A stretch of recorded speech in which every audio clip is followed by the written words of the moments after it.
Exodus chapter 1. Now these are the names of the children of Israel which came into Egypt. Every man and his household came with Jacob: Reuben, Simeon, Levi, and Judah; Issachar, Zebulun, and Benjamin; Dan and Naphtali; Gad and Asher. And all the souls that came out of the loins of Jacob were 70 souls, for Joseph was in Egypt already. And Joseph died, and all his brethren, and all that generation. And the children of Israel were fruitful and increased abundantly, and multiplied, and waxed exceedingly mighty, and the land was filled with them. Now there arose up a new king over Egypt, which knew not Joseph, and he said unto his people, Behold, the people of the children of Israel are more and mightier than we. Come on, let us deal wisely with them, lest they multiply. And it come to pass, that when there falleth out any war, they join also unto our enemies, and fight against us, and so get them up out of the land. Therefore they did set over them taskmasters to afflict them with their burdens. And they built for Pharaoh treasure cities, Pithom and Ramesses. But the more they afflicted them, the more they multiplied and grew, and they were grieved because of the children of Israel. And the Egyptians made the children of Israel to serve with rigor, and they made their lives bitter with hard bondage, in mortar and in brick, and in all manner of service in the field. All their service wherein they made them serve was with rigor. And the king of Egypt spake to the Hebrew midwives, of which the name of one was Shiphrah, and the name of the other Puah. And he said, When ye do the office of a midwife to the Hebrew women, and see them upon the stools, if it be a son, then ye shall kill him. But if it be a daughter, then she shall live.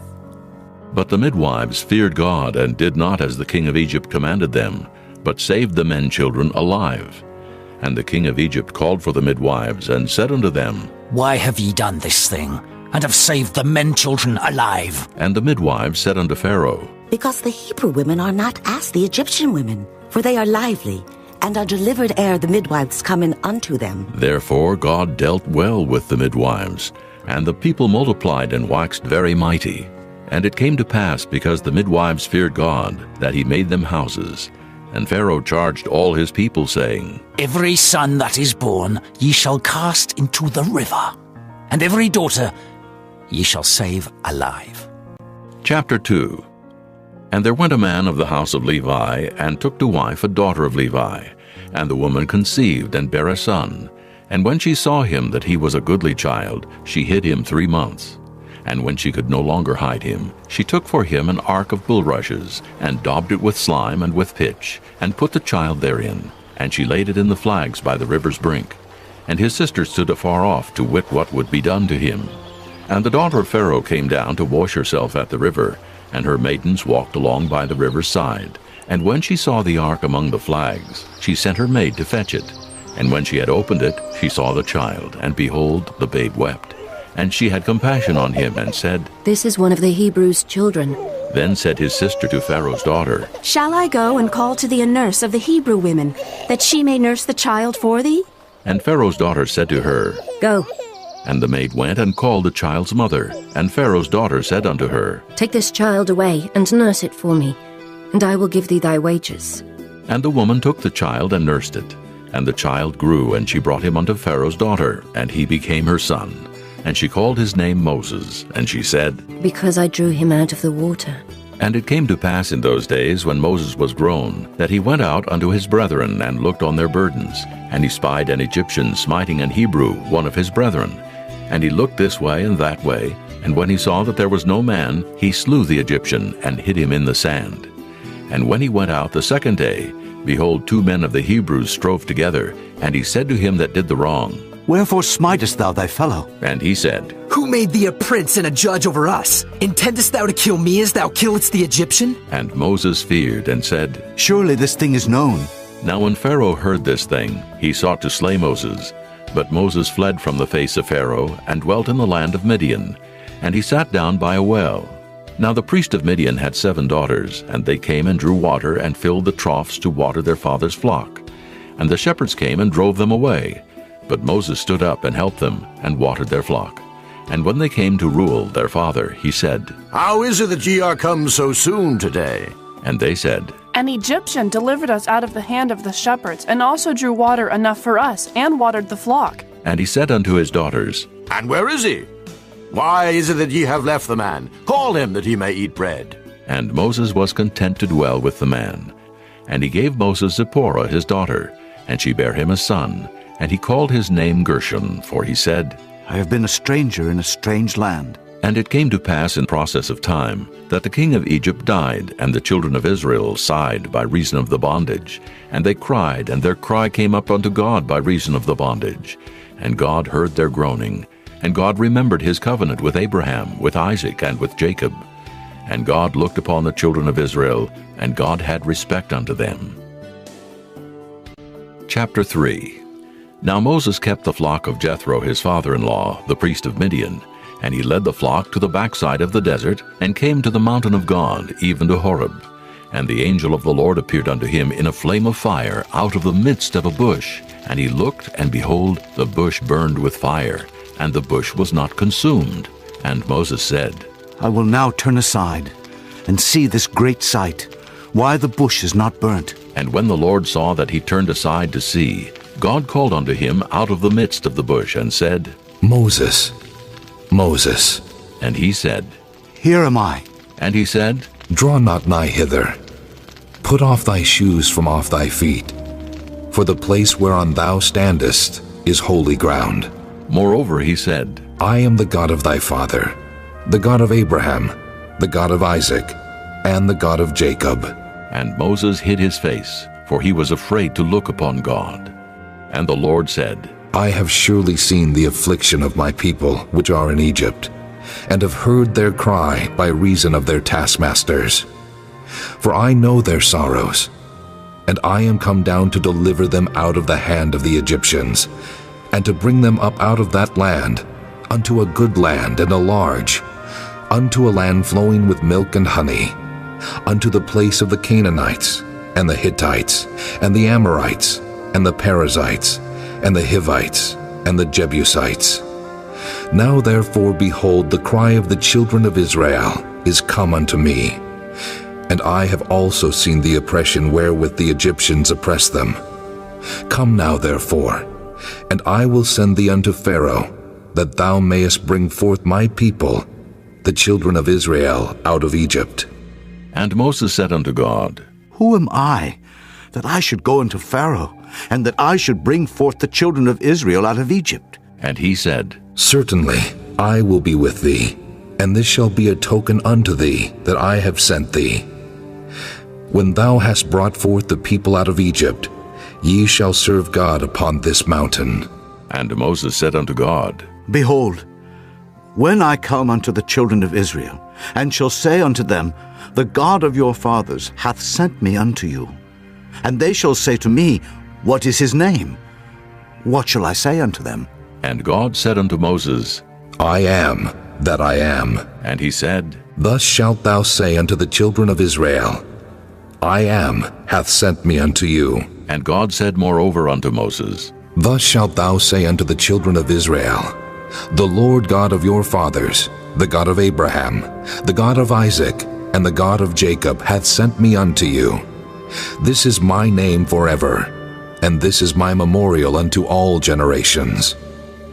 Go and gather the elders of Israel together, and say unto them, The Lord God of your fathers, the God of Abraham, of Isaac, and of Jacob, appeared unto me, saying, I have surely visited you, and seen that which is done to you in Egypt.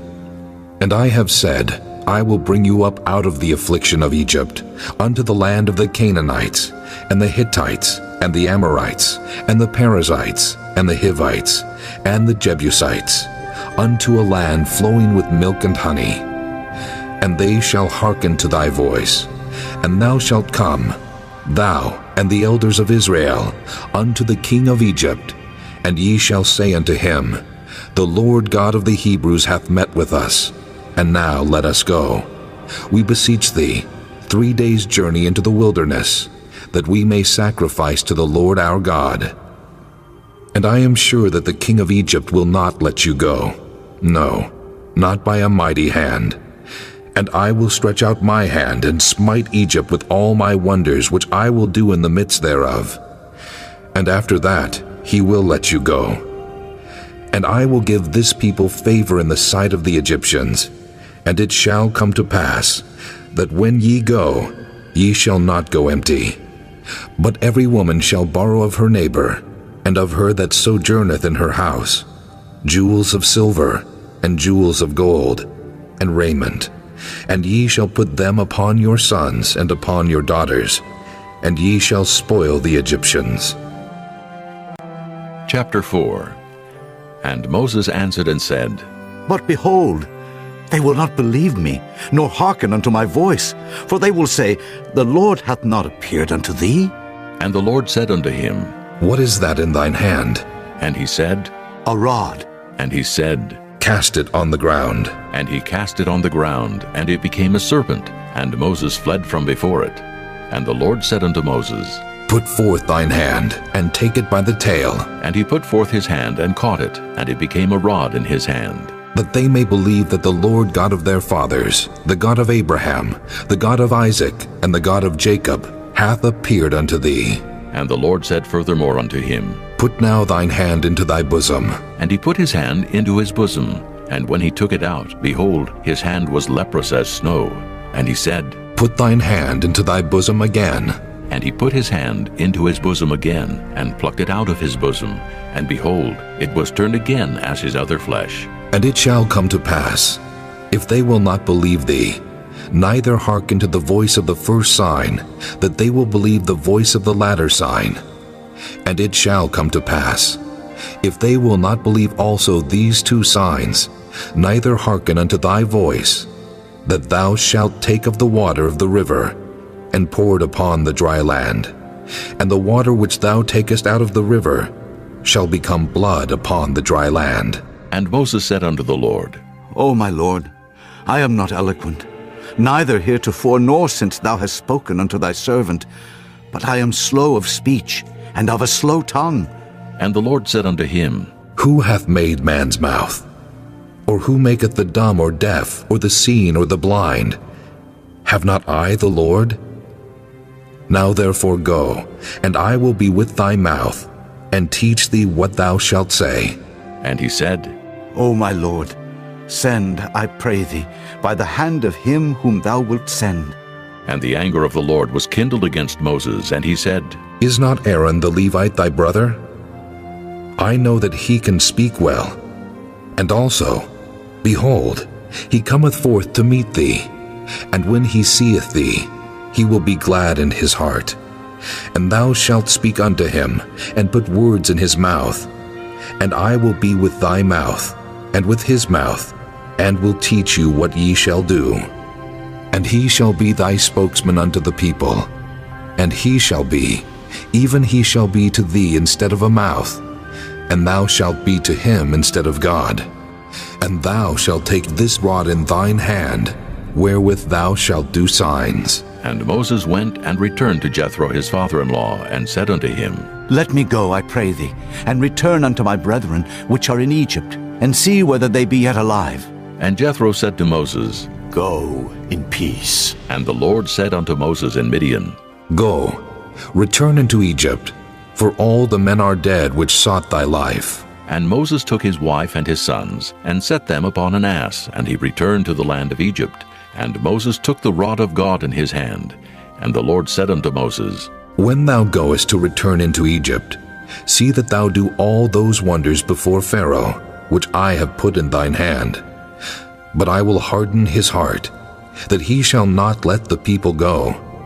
And thou shalt say unto Pharaoh, Thus saith the Lord, Israel is my son, even my firstborn. And I say unto thee, Let my son go, that he may serve me. And if thou refuse to let him go, behold, I will slay thy son, even thy firstborn. And it came to pass by the way in the inn, that the Lord met him, and sought to kill him. Then Zipporah took a sharp stone, and cut off the foreskin of her son, and cast it at his feet, and said, Surely a bloody husband art thou to me. So he let him go. Then she said, A bloody husband thou art. because of the circumcision. And the Lord said to Aaron, Go into the wilderness to meet Moses. And he went and met him in the mount of God and kissed him. And Moses told Aaron all the words of the Lord who had sent him, and all the signs which he had commanded him. And Moses and Aaron went and gathered together all the elders of the children of Israel. And Aaron spake all the words which the Lord had spoken unto Moses, and did the signs in the sight of the people. And the people believed. And when they heard that the Lord had visited the children of Israel, and that he had looked upon their affliction, then they bowed their heads and worshipped. Chapter 5. And afterward Moses and Aaron went in and told Pharaoh, Thus saith the Lord God of Israel, Let my people go, that they may hold a feast unto me in the wilderness. And Pharaoh said, Who is the Lord, that I should obey his voice to let Israel go? I know not the Lord, neither will I let Israel go. And they said, The God of the Hebrews hath met with us. Let us go, we pray thee, 3 days' journey into the desert, and sacrifice unto the Lord our God, lest he fall upon us with pestilence or with the sword. And the king of Egypt said unto them, Wherefore do ye, Moses and Aaron, let the people from their works get you unto your burdens? And Pharaoh said, Behold, the people of the land now are many, and ye make them rest from their burdens. And Pharaoh commanded the same day the taskmasters of the people and their officers, saying, Ye shall no more give the people straw to make brick. As heretofore, let them go and gather straw for themselves.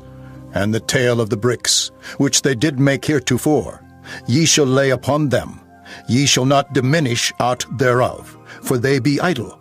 Therefore they cry, saying, Let us go and sacrifice to our God.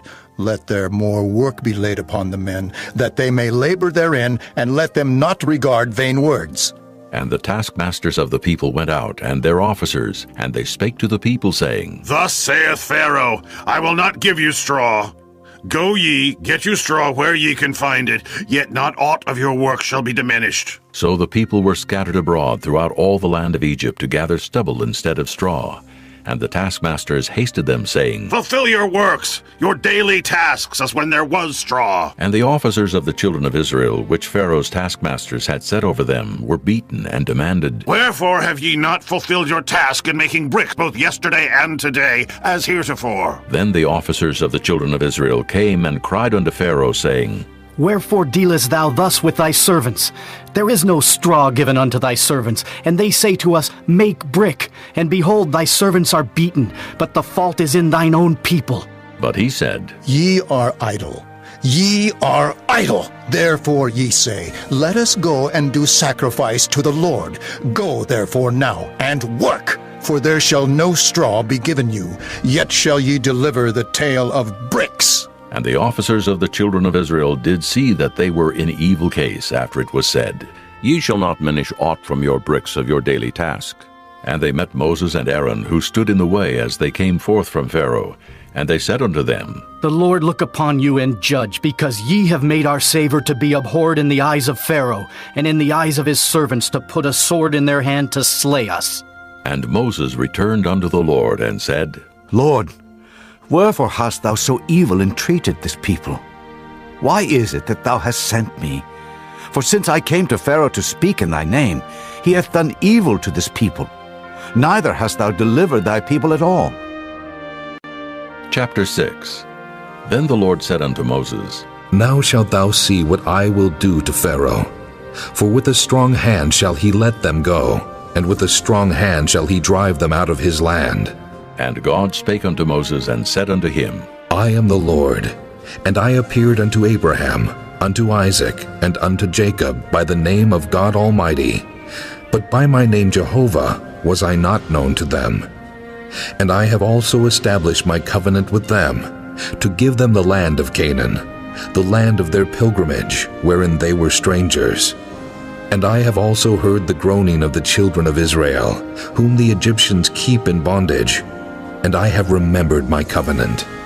Wherefore say unto the children of Israel, I am the Lord, and I will bring you out from under the burdens of the Egyptians, and I will rid you out of their bondage, and I will redeem you with a stretched out arm, and with great judgments. And I will take you to me for a people, and I will be to you a God. And ye shall know that I am the Lord your God, which bringeth you out from under the burdens of the Egyptians. And I will bring you in unto the land, concerning the which I did swear to give it to Abraham, to Isaac, and to Jacob. And I will give it you for an heritage. I am the Lord. And Moses spake so unto the children of Israel, but they hearkened not unto Moses for anguish of spirit and for cruel bondage. And the Lord spake unto Moses, saying, Go in, speak unto Pharaoh king of Egypt, that he let the children of Israel go out of his land. And Moses spake before the Lord, saying, Behold, the children of Israel have not hearkened unto me. How then shall Pharaoh hear me, who am of uncircumcised lips? And the Lord spake unto Moses and unto Aaron, and gave them a charge unto the children of Israel, and unto Pharaoh king of Egypt, to bring the children of Israel out of the land of Egypt. These be the heads of their fathers' houses. The sons of Reuben, the firstborn of Israel, Hanok, and Pallu, Hezron, and Carmi. These be the families of Reuben. And the sons of Simeon, Jemuel, and Jamin, and Ohad, and Jachin, and Zohar, and Shaul, the son of a Canaanitish woman. These are the families of Simeon. And these are the names of the sons of Levi according to their generations, Gershon, and Kohath, and Merari. And the years of the life of Levi were 137 years. The sons of Gershon, Libni, and Shimei, according to their families. And the sons of Kohath, Amram, and Izhar, and Hebron, and Uzziel. And the years of the life of Kohath were 133 years. And the sons of Merari, Mahali, and Mushi. These are the families of Levi, according to their generations. And Amram took him Jochebed, his father's sister, to wife, and she bare him Aaron and Moses. And the years of the life of Amram were 137 years. And the sons of Izhar, Korah, and Nephig, and Zichri. And the sons of Uzziel, Mishael, and Elzaphan, and Zithri. And Aaron took him Elisheba, daughter of Aminadab, sister of Naashon, to wife. And she bare him Nadab, and Abihu, Eleazar, and Ithamar. And the sons of Korah, Asir, and Elkanah, and Abiasaph. These are the families of the Korhites. And Eleazar, Aaron's son, took him one of the daughters of Putiel to wife, and she bare him Phinehas. These are the heads of the fathers of the Levites according to their families. These are that Aaron and Moses, to whom the Lord said, Bring out the children of Israel from the land of Egypt according to their armies. These are they which spake to Pharaoh king of Egypt to bring out the children of Israel from Egypt. These are that Moses and Aaron. And it came to pass on the day when the Lord spake unto Moses in the land of Egypt, that the Lord spake unto Moses, saying, I am the Lord. Speak thou unto Pharaoh king of Egypt all that I say unto thee. And Moses said before the Lord, Behold, I am of uncircumcised lips, and how shall Pharaoh hearken unto me? Chapter 7. And the Lord said unto Moses, See, I have made thee a god to Pharaoh, and Aaron thy brother shall be thy prophet. Thou shalt speak all that I command thee, and Aaron thy brother shall speak unto Pharaoh, that he send the children of Israel out of his land. And I will harden Pharaoh's heart, and multiply my signs and my wonders in the land of Egypt. But Pharaoh shall not hearken unto you, that I may lay my hand upon Egypt, and bring forth mine armies, and my people, the children of Israel, out of the land of Egypt by great judgments. And the Egyptians shall know that I am the Lord, when I stretch forth mine hand upon Egypt, and bring out the children of Israel from among them. And Moses and Aaron did as the Lord commanded them, so did they. And Moses was 80 years old, and Aaron 83 years old, when they spake unto Pharaoh.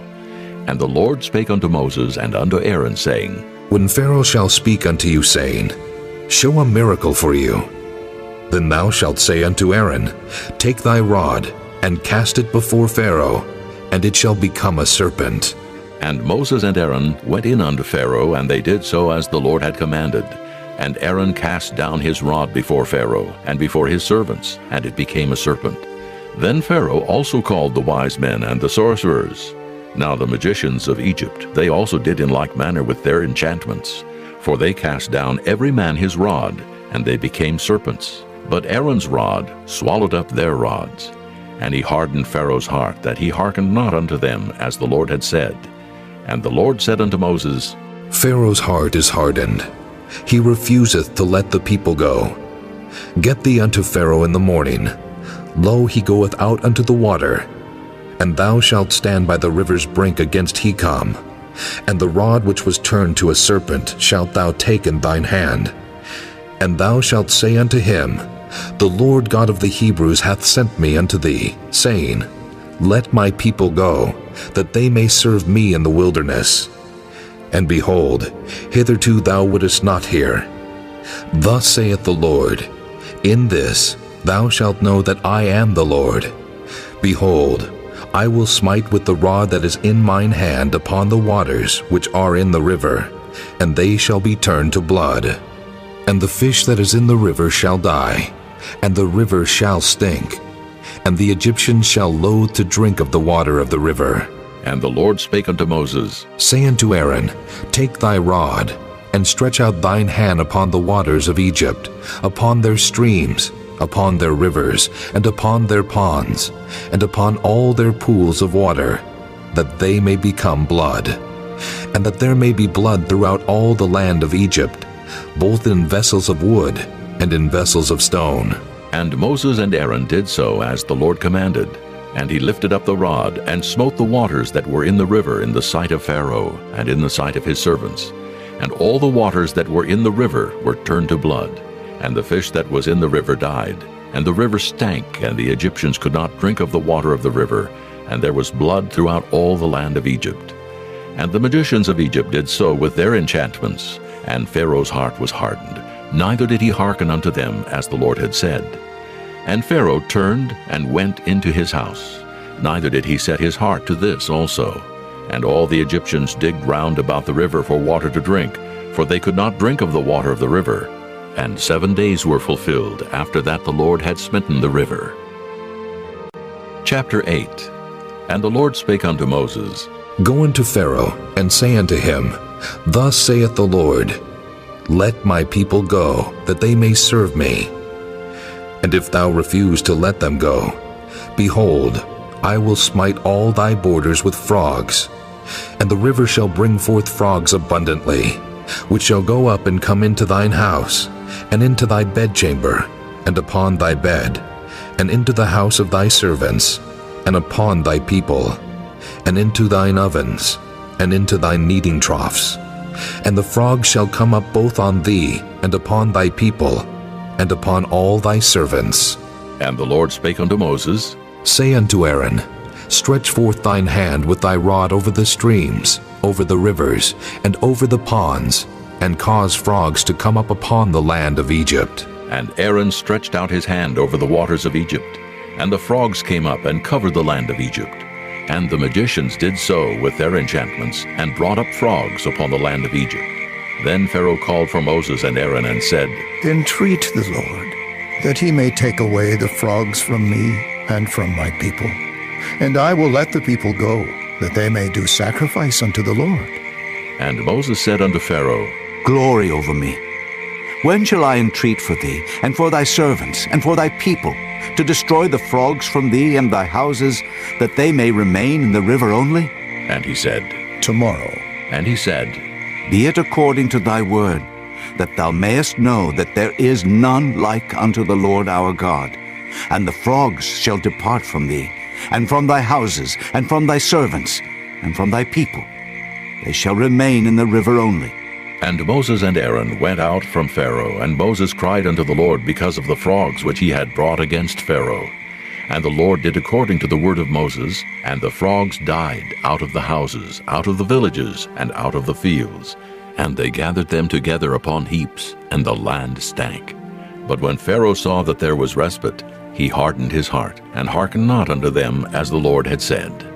And the Lord said unto Moses, Say unto Aaron, Stretch out thy rod, and smite the dust of the land, that it may become lice throughout all the land of Egypt.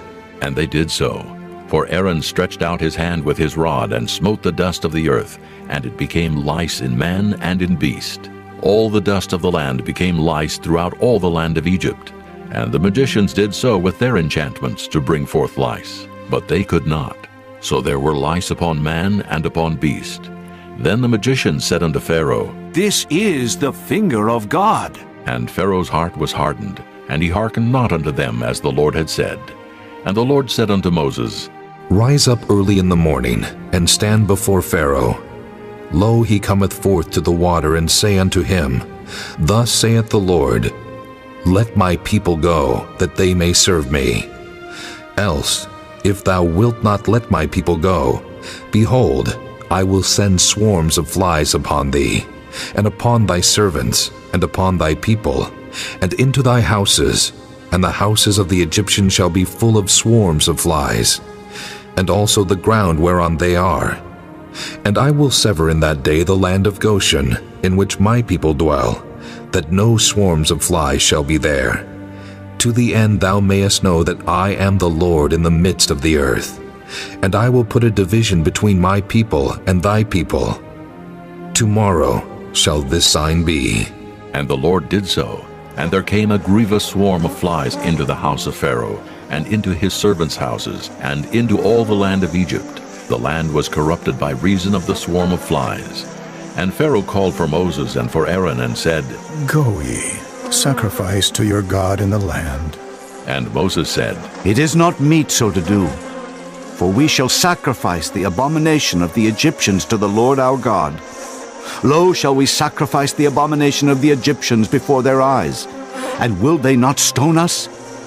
We will go 3 days' journey into the wilderness, and sacrifice to the Lord our God, as he shall command us. And Pharaoh said, I will let you go, that ye may sacrifice to the Lord your God in the wilderness. Only ye shall not go very far away. Entreat for me. And Moses said, Behold, I go out from thee, and I will entreat the Lord that the swarms of flies may depart from Pharaoh, from his servants, and from his people, tomorrow. But let not Pharaoh deal deceitfully any more in not letting the people go to sacrifice to the Lord.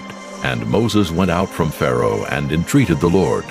And the Lord did according to the word of Moses, and he removed the swarms of flies from Pharaoh, from his servants, and from his people.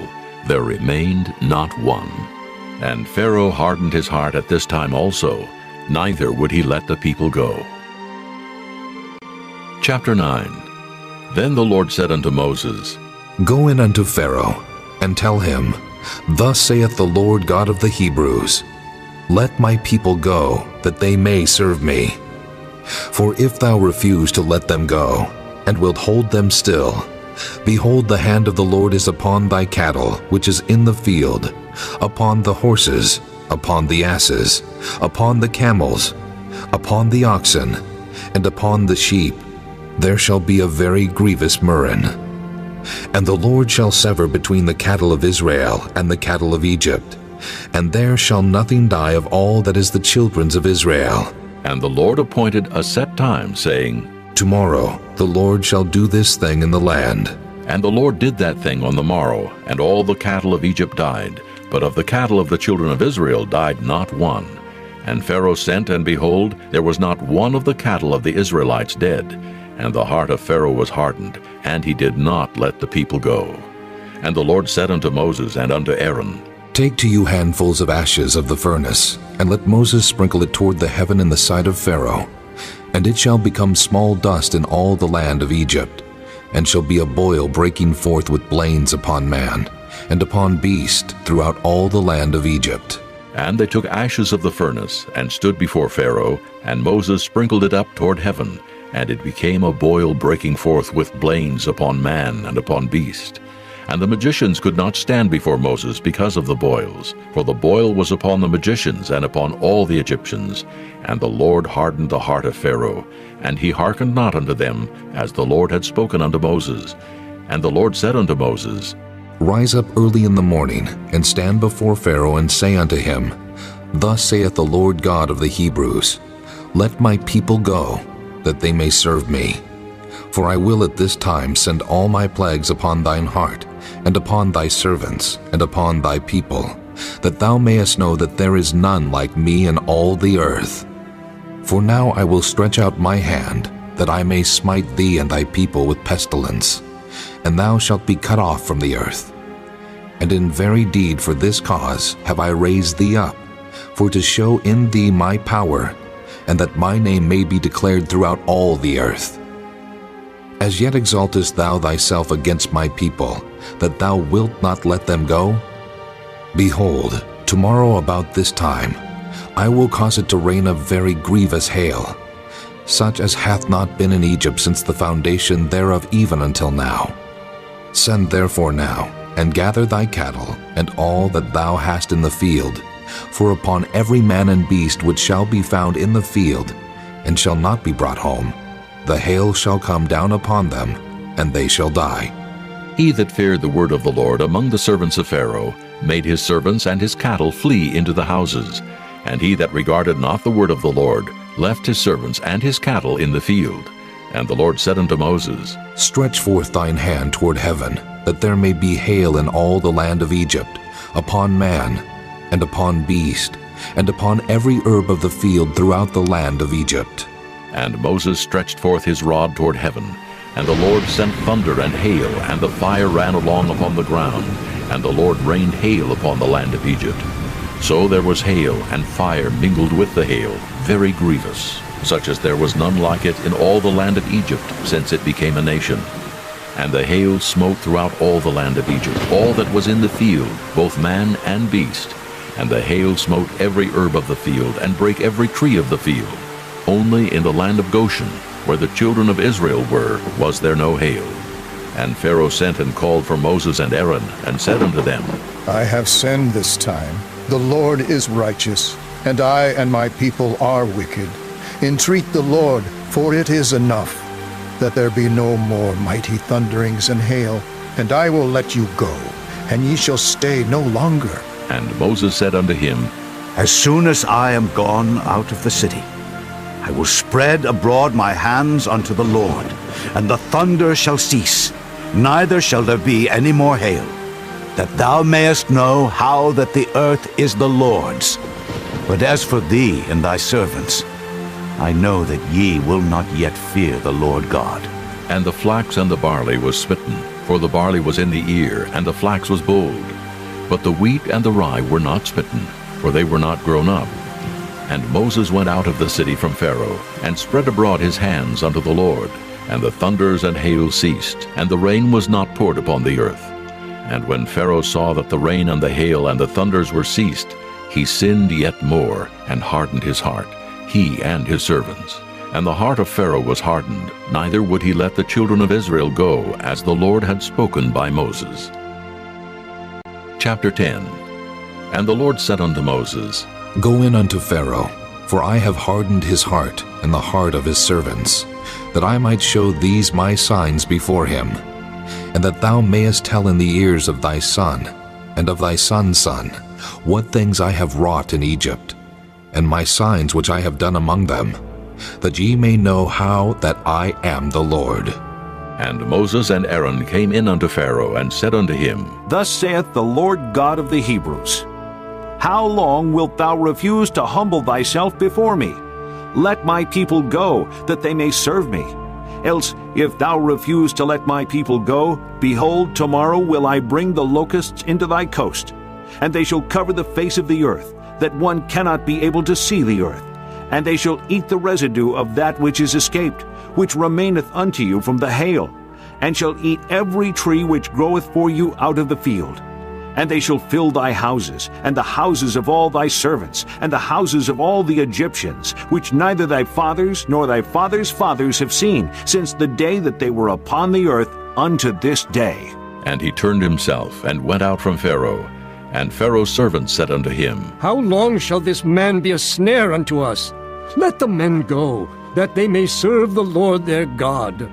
Knowest thou not yet that Egypt is destroyed? And Moses and Aaron were brought again unto Pharaoh, and he said unto them, Go, serve the Lord your God. But who are they that shall go? And Moses said, We will go with our young and with our old, with our sons and with our daughters, with our flocks and with our herds will we go.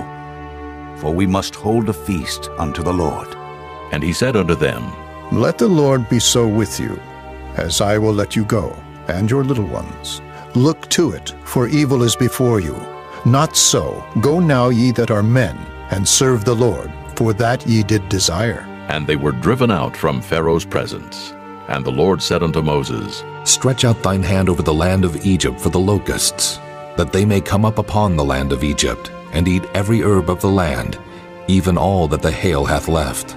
And Moses stretched forth his rod over the land of Egypt. And the Lord brought an east wind upon the land all that day and all that night. And when it was morning, the east wind brought the locusts. And the locusts went up over all the land of Egypt, and rested in all the coasts of Egypt. Very grievous were they. Before them there were no such locusts as they, neither after them shall be such. For they covered the face of the whole earth, so that the land was darkened. And they did eat every herb of the land, and all the fruit of the trees which the hail had left. And there remained not any green thing in the trees, or in the herbs of the field, through all the land of Egypt. Then Pharaoh called for Moses and Aaron in haste, and he said, I have sinned against the Lord your God, and against you. Now therefore forgive, I pray thee, my sin only this once, and entreat the Lord your God, that he may take away from me this death only. And he went out from Pharaoh and entreated the Lord. And the Lord turned a mighty strong west wind, which took away the locusts, and cast them into the Red Sea. There remained not one locust in all the coasts of Egypt. But the Lord hardened Pharaoh's heart, so that he would not let the children of Israel go. And the Lord said unto Moses, Stretch out thine hand toward heaven, that there may be darkness over the land of Egypt, even darkness which may be felt. And Moses stretched forth his hand toward heaven, and there was a thick darkness in all the land of Egypt 3 days. They saw not one another, neither rose any from his place for 3 days, but all the children of Israel had light in their dwellings. And Pharaoh called unto Moses and said, Go ye, serve the Lord. Only let your flocks and your herds be stayed. Let your little ones also go with you. And Moses said, Thou must give us also sacrifices and burnt offerings, that we may sacrifice unto the Lord our God. Our cattle also shall go with us. There shall not an hoof be left behind, for thereof must we take to serve the Lord our God. And we know not with what we must serve the Lord until we come thither. But the Lord hardened Pharaoh's heart, and he would not let them go. And Pharaoh said unto him, Get thee from me. Take heed to thyself. See my face no more, for in that day thou seest my face, thou shalt die. And Moses said, Thou hast spoken well. I will see thy face again no more. Chapter 11. And the Lord said unto Moses, Yet will I bring one plague more upon Pharaoh and upon Egypt. Afterwards he will let you go hence. When he shall let you go, he shall surely thrust you out hence altogether. Speak now in the ears of the people, and let every man borrow of his neighbor, and every woman of her neighbor, jewels of silver and jewels of gold. And the Lord gave the people favor in the sight of the Egyptians. Moreover, the man Moses was very great in the land of Egypt, in the sight of Pharaoh's servants, and in the sight of the people. And Moses said, Thus saith the Lord, About midnight will I go out into the midst of Egypt, and all the firstborn in the land of Egypt shall die, from the firstborn of Pharaoh that sitteth upon his throne, even unto the firstborn of the maidservant that is behind the mill, and all the firstborn of beasts. And there shall be a great cry throughout all the land of Egypt, such as there was none like it, nor shall be like it any more. But against any of the children of Israel shall not a dog move his tongue, against man or beast, that ye may know how that the Lord doth put a difference between the Egyptians and Israel. And all these thy servants shall come down unto me, and bow down themselves unto me, saying, Get thee out, and all the people that follow thee. And after that I will go out. And he went out from Pharaoh in a great anger. And the Lord said unto Moses, Pharaoh shall not hearken unto you, that my wonders may be multiplied in the land of Egypt. And Moses and Aaron did all these wonders before Pharaoh. And the Lord hardened Pharaoh's heart, so that he would not let the children of Israel go out of his land. Chapter 12. And the Lord spake unto Moses and Aaron in the land of Egypt, saying, This month shall be unto you the beginning of months. It shall be the first month of the year to you. Speak ye unto all the congregation of Israel, saying, In the 10th day of this month they shall take to them every man a lamb, according to the house of their fathers, a lamb for an house. And if the household be too little for the lamb, let him and his neighbor next unto his house take it according to the number of the souls. Every man according to his eating shall make your count for the lamb. Your lamb shall be without blemish, a male of the first year. Ye shall take it out from the sheep, or from the goats, and ye shall keep it up until the 14th day of the same month. And the whole assembly of the congregation of Israel shall kill it in the evening. And they shall take of the blood, and strike it on the 2 side posts, and on the upper doorpost of the houses, wherein they shall eat it. And they shall eat the flesh in that night, roast with fire and unleavened bread, and with bitter herbs they shall eat it. Eat not of it raw, nor sodden at all with water, but roast with fire his head with his legs, and with the purtenance thereof. And ye shall let nothing of it remain until the morning. And that which remaineth of it until the morning ye shall burn with fire. And thus shall ye eat it, with your loins girded, your shoes on your feet, and your staff in your hand. And ye shall eat it in haste. It is the Lord's Passover.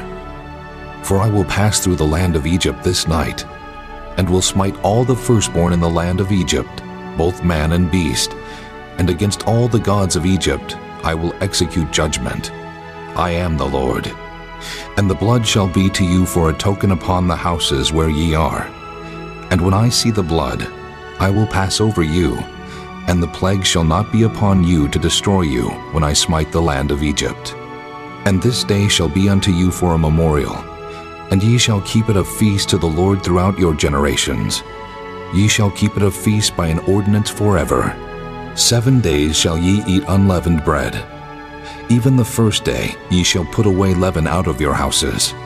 For whosoever eateth leavened bread from the first day until the 7th day, that soul shall be cut off from Israel. And in the first day there shall be an holy convocation, and in the 7th day there shall be an holy convocation to you. No manner of work shall be done in them, save that which every man must eat, that only may be done of you. And ye shall observe the feast of unleavened bread.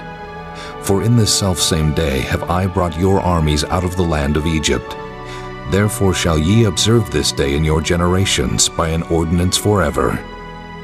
In the first month, on the 14th day of the month at even, ye shall eat unleavened bread until the 21st day of the month at even. 7 days shall there be no leaven found in your houses.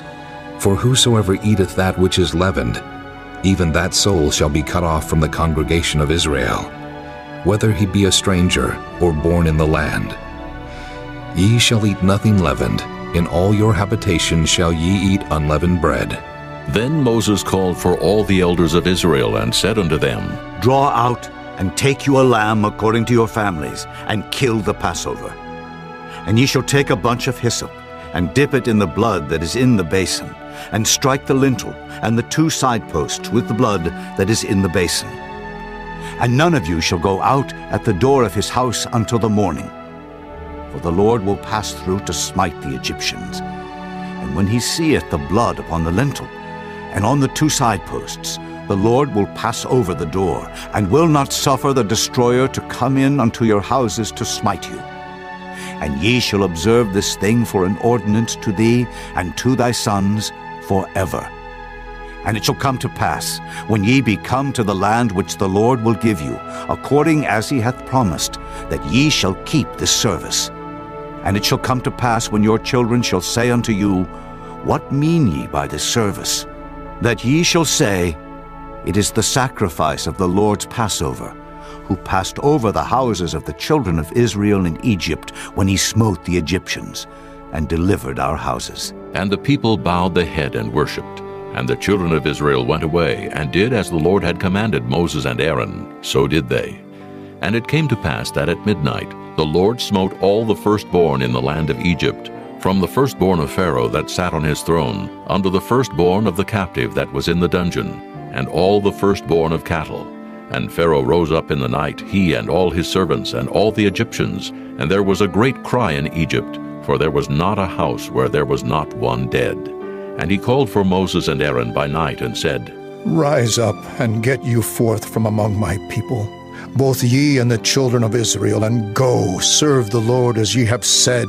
Also take your flocks and your herds, as ye have said, and be gone, and bless me also.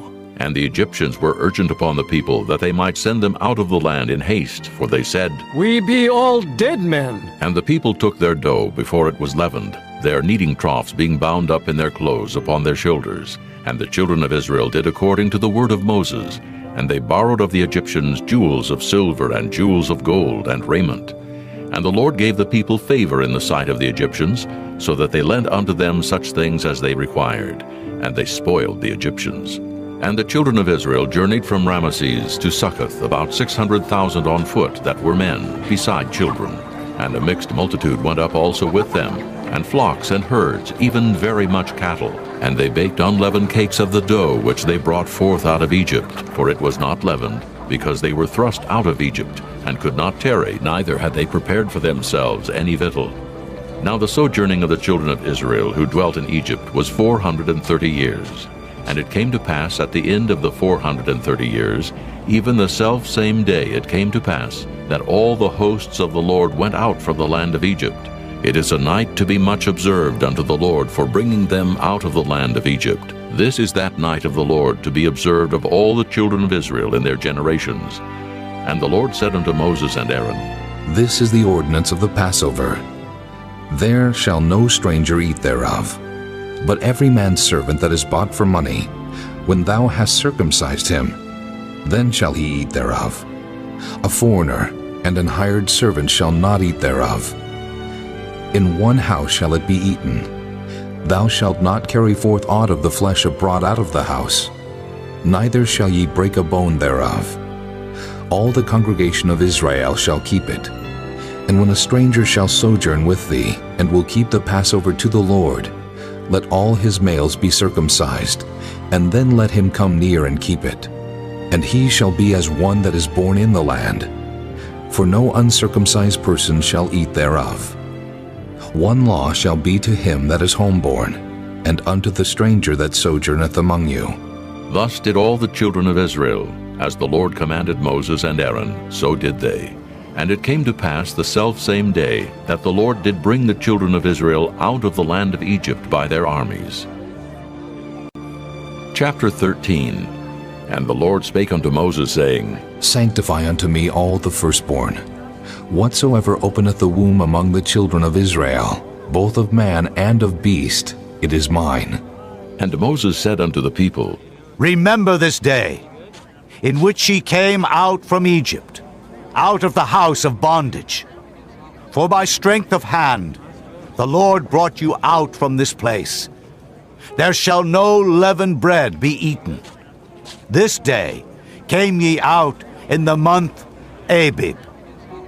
And it shall be, when the Lord shall bring thee into the land of the Canaanites, and the Hittites, and the Amorites, and the Hivites, and the Jebusites, which he sware unto thy fathers to give thee, a land flowing with milk and honey, that thou shalt keep this service in this month. 7 days thou shalt eat unleavened bread, and in the 7th day shall be a feast to the Lord. Unleavened bread shall be eaten 7 days, and there shall no leavened bread be seen with thee. Neither shall there be leaven seen with thee in all thy quarters. And thou shalt show thy son in that day, saying, This is done because of that which the Lord did unto me when I came forth out of Egypt.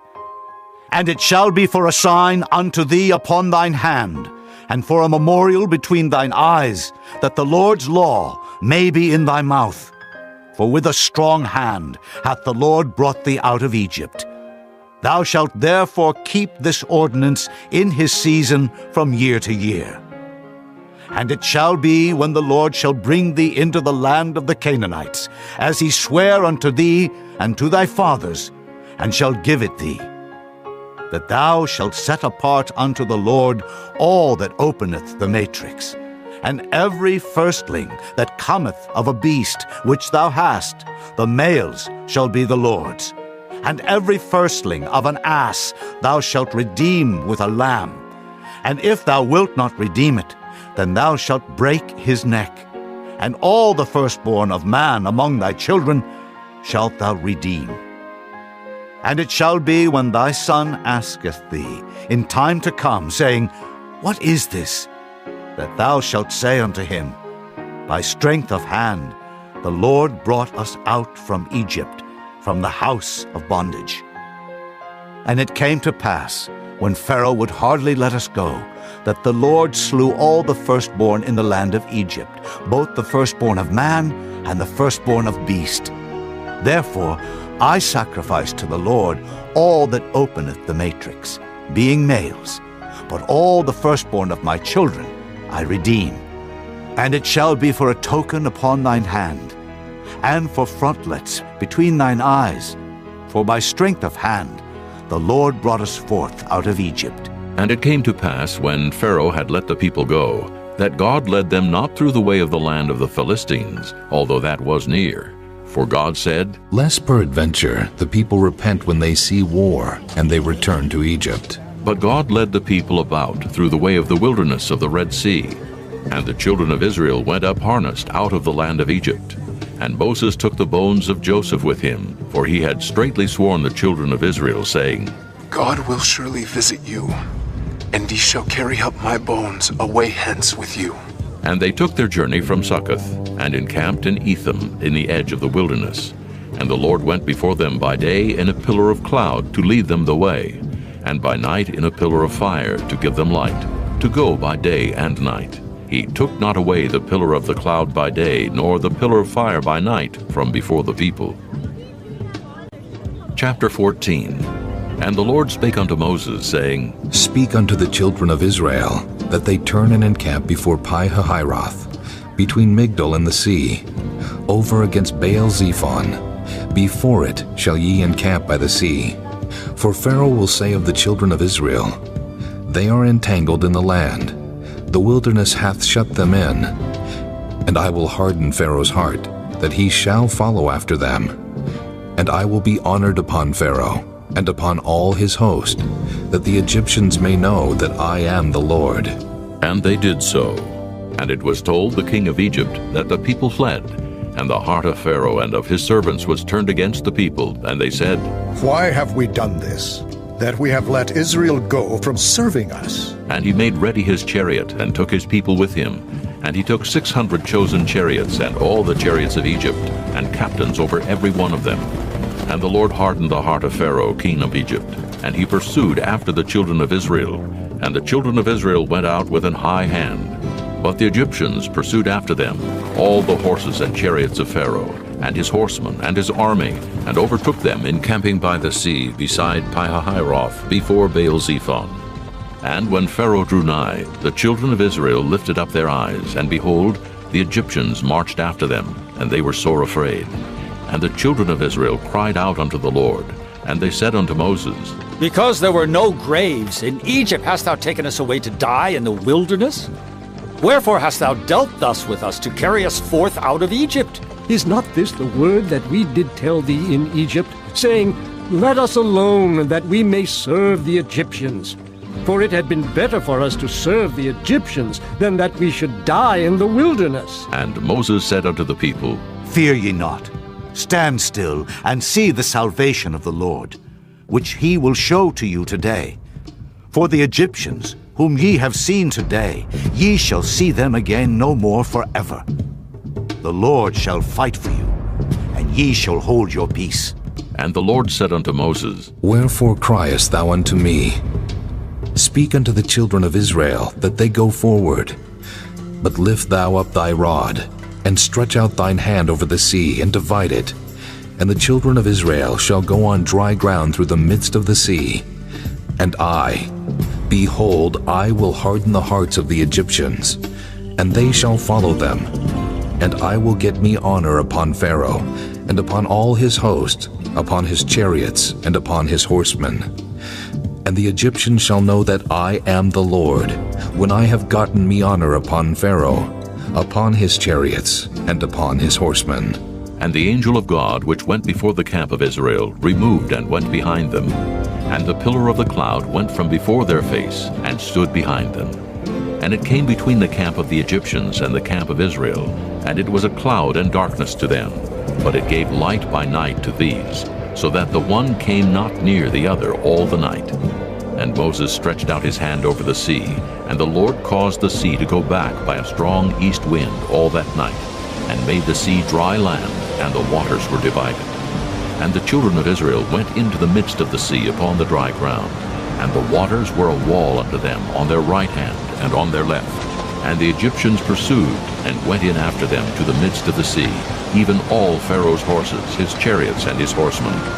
And it came to pass that in the morning watch the Lord looked unto the host of the Egyptians through the pillar of fire and of the cloud, and troubled the host of the Egyptians, and took off their chariot wheels, that they drave them heavily, so that the Egyptians said, Let us flee from the face of Israel, for the Lord fighteth for them against the Egyptians. And the Lord said unto Moses, Stretch out thine hand over the sea, that the waters may come again upon the Egyptians, upon their chariots, and upon their horsemen. And Moses stretched forth his hand over the sea, and the sea returned to his strength when the morning appeared. And the Egyptians fled against it, and the Lord overthrew the Egyptians in the midst of the sea. And the waters returned, and covered the chariots and the horsemen, and all the host of Pharaoh that came into the sea after them.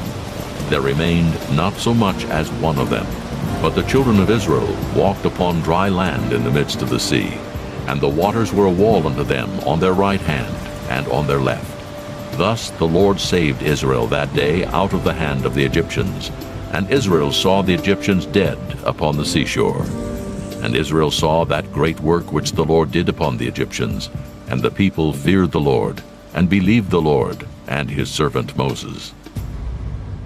Chapter 15. Then sang Moses and the children of Israel this song unto the Lord, and spake, saying, I will sing unto the Lord, for he hath triumphed gloriously. The horse and his rider hath he thrown into the sea.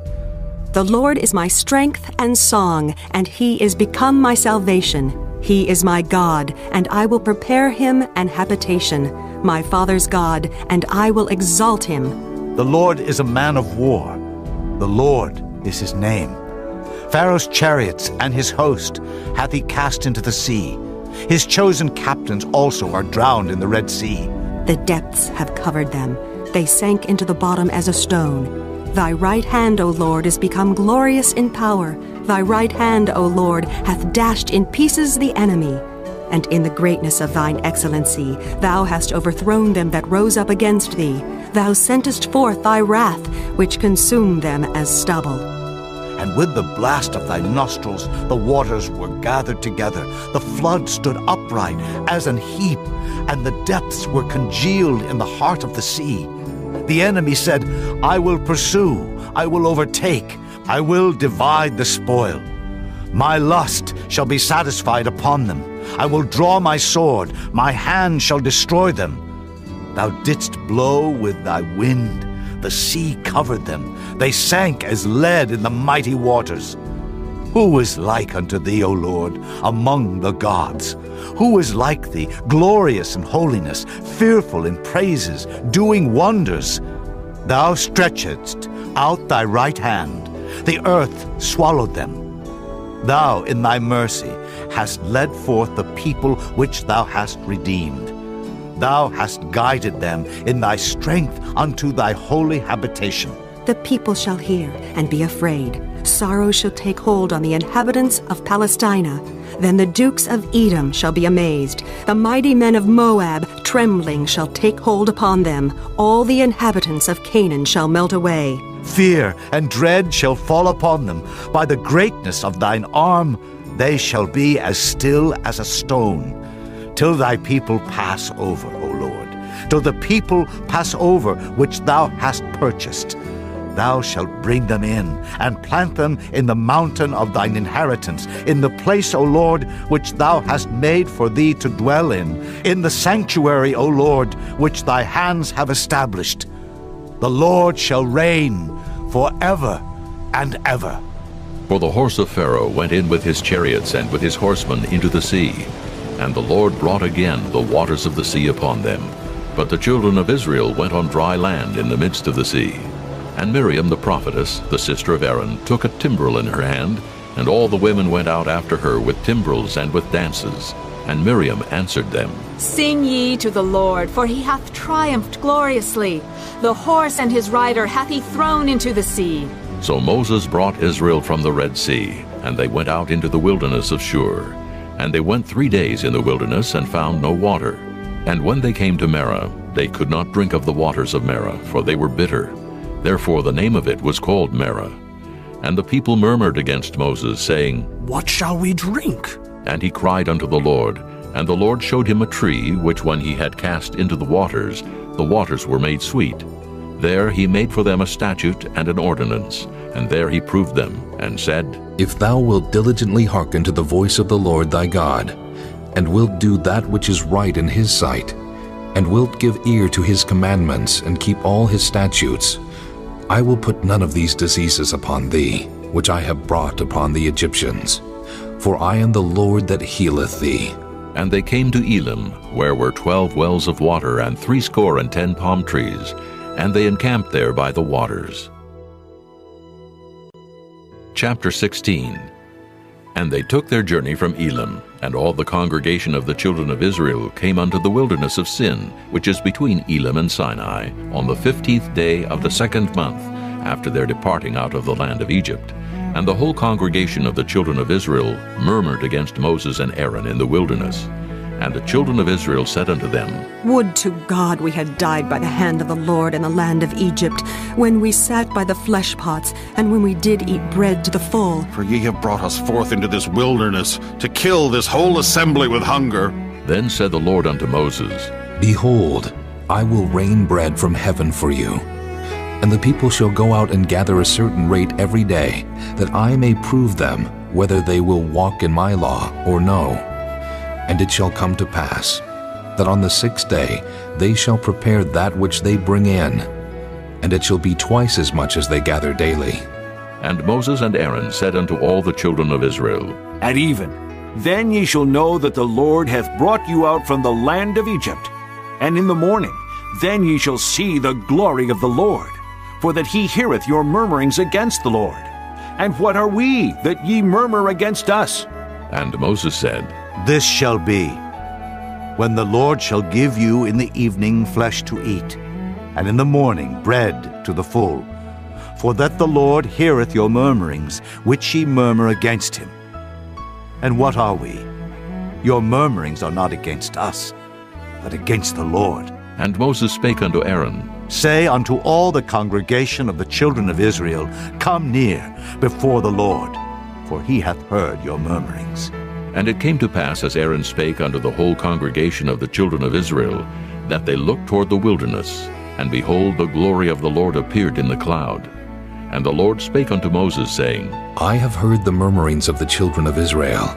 Speak unto them, saying, At even ye shall eat flesh, and in the morning ye shall be filled with bread, and ye shall know that I am the Lord your God.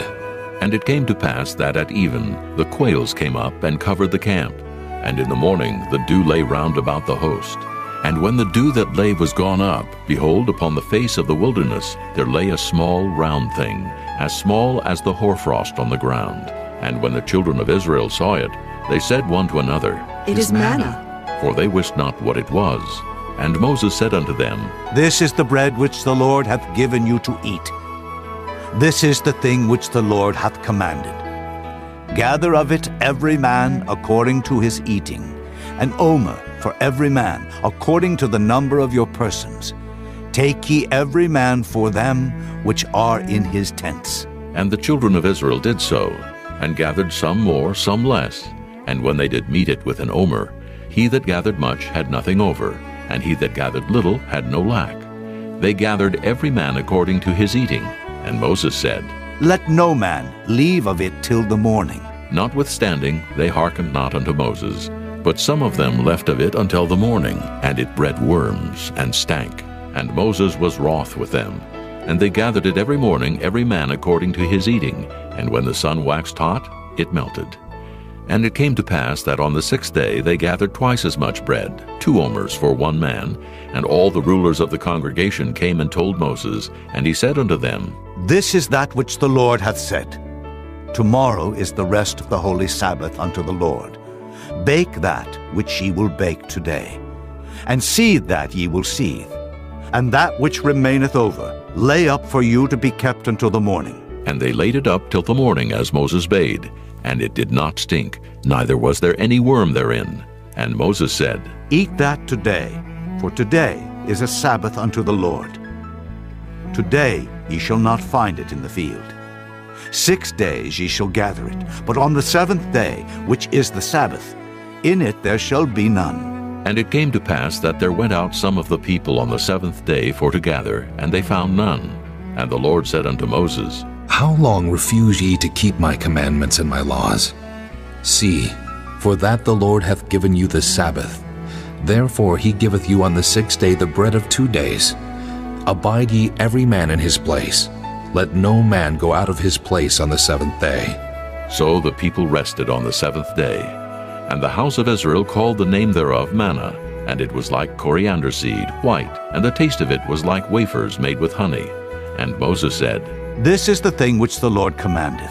Fill an omer of it, to be kept for your generations, that they may see the bread wherewith I have fed you in the wilderness, when I brought you forth from the land of Egypt. And Moses said unto Aaron, Take a pot and put an omer full of manna therein, and lay it up before the Lord, to be kept for your generations. As the Lord commanded Moses, so Aaron laid it up before the testimony to be kept. And the children of Israel did eat manna 40 years, until they came to a land inhabited. They did eat manna until they came unto the borders of the land of Canaan. Now an omer is the 10th part of an ephah.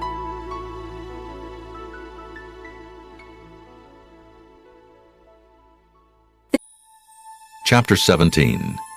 And all the congregation of the children of Israel journeyed from the wilderness of Sin, after their journeys according to the commandment of the Lord, and pitched in Rephidim.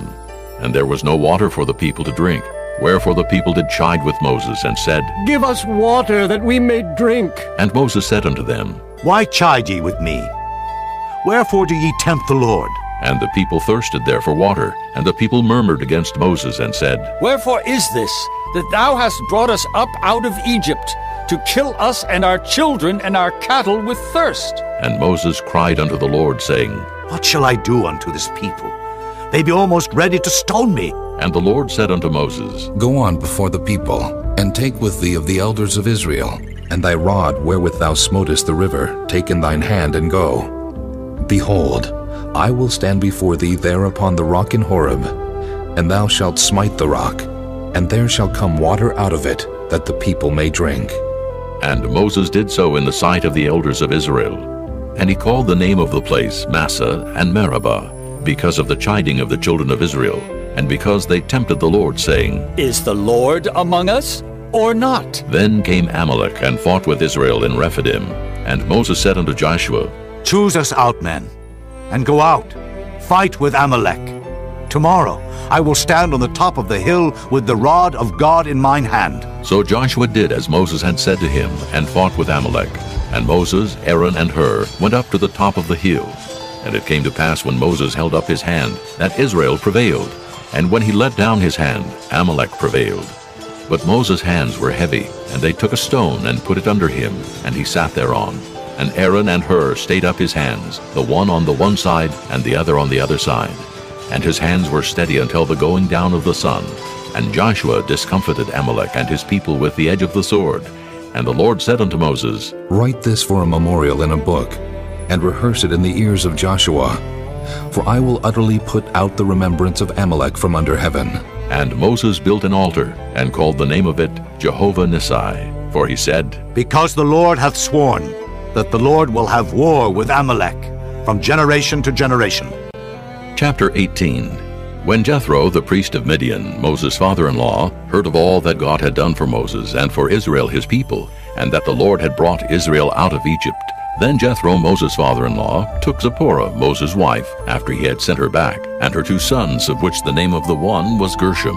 For he said, I have been an alien in a strange land. And the name of the other was Eliezer, for "The God of my father," said he, "was mine help, and delivered me from the sword of Pharaoh." And Jethro, Moses' father-in-law, came with his sons and his wife unto Moses into the wilderness, where he encamped at the mount of God. And he said unto Moses, I, thy father-in-law Jethro, am come unto thee, and thy wife and her 2 sons with her. And Moses went out to meet his father-in-law, and did obeisance, and kissed him. And they asked each other of their welfare, and they came into the tent. And Moses told his father-in-law all that the Lord had done unto Pharaoh and to the Egyptians for Israel's sake, and all the travail that had come upon them by the way, and how the Lord delivered them. And Jethro rejoiced for all the goodness which the Lord had done to Israel, whom he had delivered out of the hand of the Egyptians. And Jethro said, Blessed be the Lord, who hath delivered you out of the hand of the Egyptians, and out of the hand of Pharaoh, who hath delivered the people from under the hand of the Egyptians. Now I know that the Lord is greater than all gods, for in the thing wherein they dealt proudly he was above them. And Jethro, Moses' father-in-law, took a burnt offering and sacrifices for God. And Aaron came and all the elders of Israel to eat bread with Moses' father-in-law before God. And it came to pass on the morrow that Moses sat to judge the people, and the people stood by Moses from the morning unto the evening. And when Moses' father-in-law saw all that he did to the people, he said, What is this thing that thou doest to the people? Why sittest thou thyself alone, and all the people stand by thee from morning unto even? And Moses said unto his father-in-law, Because the people come unto me to inquire of God. When they have a matter, they come unto me, and I judge between one and another. And I do make them know the statutes of God, and his laws. And Moses' father-in-law said unto him, The thing that thou doest is not good. Thou wilt surely wear away, both thou and this people that is with thee. For this thing is too heavy for thee. Thou art not able to perform it thyself alone. Hearken now unto my voice. I will give thee counsel, and God shall be with thee. Be thou for the people to Godward, that thou mayest bring the causes unto God. And thou shalt teach them ordinances and laws, and shalt show them the way wherein they must walk, and the work that they must do. Moreover, thou shalt provide out of all the people able men, such as fear God, men of truth, hating covetousness, and place such over them to be rulers of thousands, and rulers of hundreds, rulers of 50s, and rulers of 10s. And let them judge the people at all seasons. And it shall be that every great matter they shall bring unto thee, but every small matter they shall judge. So shall it be easier for thyself, and they shall bear the burden with thee. If thou shalt do this thing, and God command thee so, then thou shalt be able to endure, and all this people shall also go to their place in peace. So Moses hearkened to the voice of his father-in-law, and did all that he had said. And Moses chose able men out of all Israel, and made them heads over the people, rulers of thousands, rulers of hundreds, rulers of 50s, and rulers of 10s. And they judged the people at all seasons. The hard causes they brought unto Moses, but every small matter they judged themselves. And Moses let his father-in-law depart, and he went his way into his own land. Chapter 19. In the 3rd month, when the children of Israel were gone forth out of the land of Egypt, the same day came they into the wilderness of Sinai, for they were departed from Rephidim, and were come to the desert of Sinai, and had pitched in the wilderness. And there Israel camped before the mount. And Moses went up unto God, and the Lord called unto him out of the mountain, saying, Thus shalt thou say to the house of Jacob, and tell the children of Israel, Ye have seen what I did unto the Egyptians, and how I bare you on eagle's wings, and brought you unto myself. Now therefore, if ye will obey my voice indeed, and keep my covenant, then ye shall be a peculiar treasure unto me above all people.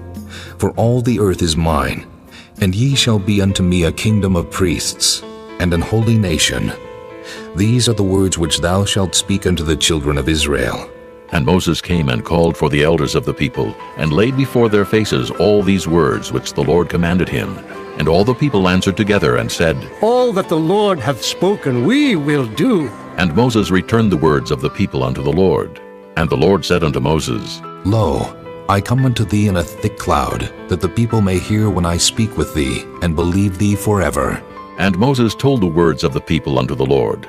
And the Lord said unto Moses, Go unto the people, and sanctify them today and tomorrow. and let them wash their clothes, and be ready against the third day. For the third day the Lord will come down in the sight of all the people upon Mount Sinai. And thou shalt set bounds unto the people round about, saying, Take heed to yourselves, that ye go not up into the mount, or touch the border of it. Whosoever toucheth the mount shall be surely put to death. There shall not an hand touch it, but he shall surely be stoned or shot through. Whether it be beast or man, it shall not live. When the trumpet soundeth long, they shall come up to the mount. And Moses went down from the mount unto the people, and sanctified the people, and they washed their clothes. And he said unto the people, Be ready against the third day. Come not at your wives. And it came to pass on the third day in the morning, that there were thunders and lightnings, and a thick cloud upon the mount, and the voice of the trumpet exceeding loud, so that all the people that was in the camp trembled. And Moses brought forth the people out of the camp to meet with God, and they stood at the nether part of the mount. And Mount Sinai was altogether on a smoke, because the Lord descended upon it in fire, and the smoke thereof ascended as the smoke of a furnace, and the whole mount quaked greatly. And when the voice of the trumpet sounded long, and waxed louder and louder, Moses spake, and God answered him by a voice. And the Lord came down upon Mount Sinai, on the top of the mount, and the Lord called Moses up to the top of the mount, and Moses went up. And the Lord said unto Moses, Go down, charge the people lest they break through unto the Lord to gaze, and many of them perish. And let the priests also, which come near to the Lord, sanctify themselves, lest the Lord break forth upon them. And Moses said unto the Lord, The people cannot come up to Mount Sinai, for thou chargest us, saying, Set bounds about the mount, and sanctify it. And the Lord said unto him, Away, get thee down, and thou shalt come up, thou and Aaron with thee. But let not the priests and the people break through to come up unto the Lord, lest he break forth upon them. So Moses went down unto the people, and spake unto them. Chapter 20. And God spake all these words, saying, I am the Lord thy God, which have brought thee out of the land of Egypt, out of the house of bondage. Thou shalt have no other gods before me. Thou shalt not make unto thee any graven image, or any likeness of anything that is in heaven above, or that is in the earth beneath, or that is in the water under the earth. Thou shalt not bow down thyself to them, nor serve them. For I, the Lord thy God, am a jealous God, visiting the iniquity of the fathers upon the children unto the third and fourth generation of them that hate me, and showing mercy unto thousands of them that love me, and keep my commandments. Thou shalt not take the name of the Lord thy God in vain, for the Lord will not hold him guiltless that taketh his name in vain. Remember the Sabbath day to keep it holy. 6 days shalt thou labor and do all thy work, but the seventh day is the Sabbath of the Lord thy God. In it thou shalt not do any work, thou, nor thy son, nor thy daughter, thy manservant, nor thy maidservant, nor thy cattle, nor thy stranger that is within thy gates. For in 6 days the Lord made heaven and earth, the sea, and all that in them is, and rested the seventh day. Wherefore the Lord blessed the Sabbath day, and hallowed it.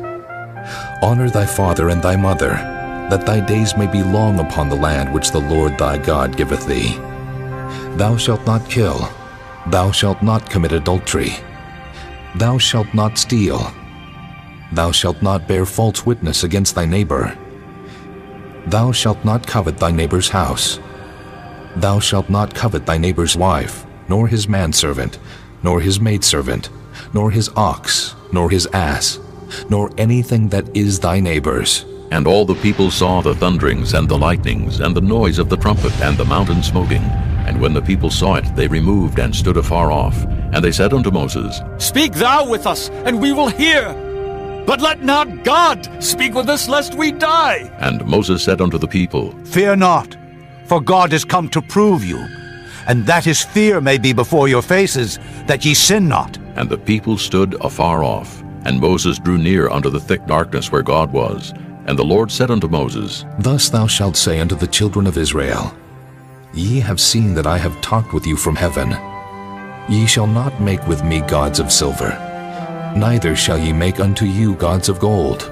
An altar of earth thou shalt make unto me, and shalt sacrifice thereon thy burnt offerings, and thy peace offerings, thy sheep, and thine oxen.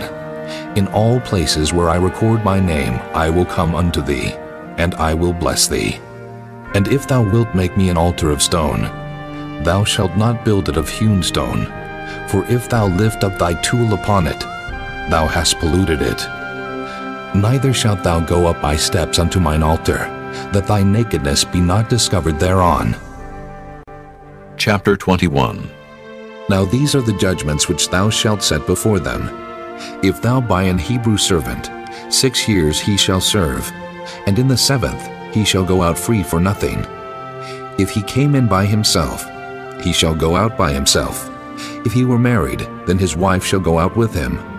If his master have given him a wife, and she have borne him sons or daughters, the wife and her children shall be her master's, and he shall go out by himself. And if the servant shall plainly say, I love my master, my wife, and my children, I will not go out free, then his master shall bring him unto the judges. He shall also bring him to the door, or unto the doorpost, and his master shall bore his ear through with an awl, and he shall serve him forever. And if a man sell his daughter to be a maidservant, she shall not go out as the men servants do. If she please not her master, who hath betrothed her to himself, then shall he let her be redeemed. To sell her unto a strange nation he shall have no power, seeing he hath dealt deceitfully with her. And if he have betrothed her unto his son, he shall deal with her after the manner of daughters. If he take him another wife, her food, her raiment, and her duty of marriage shall he not diminish.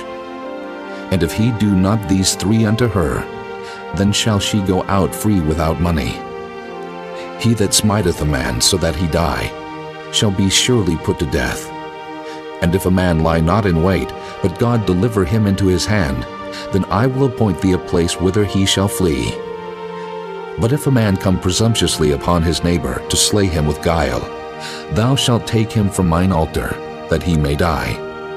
And he that smiteth his father or his mother shall be surely put to death. And he that stealeth a man and selleth him, or if he be found in his hand, he shall surely be put to death.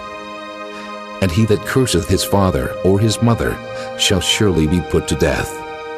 And if men strive together, and one smite another with a stone or with his fist, and he die not, but keepeth his bed, if he rise again, and walk abroad upon his staff, then shall he that smote him be quit.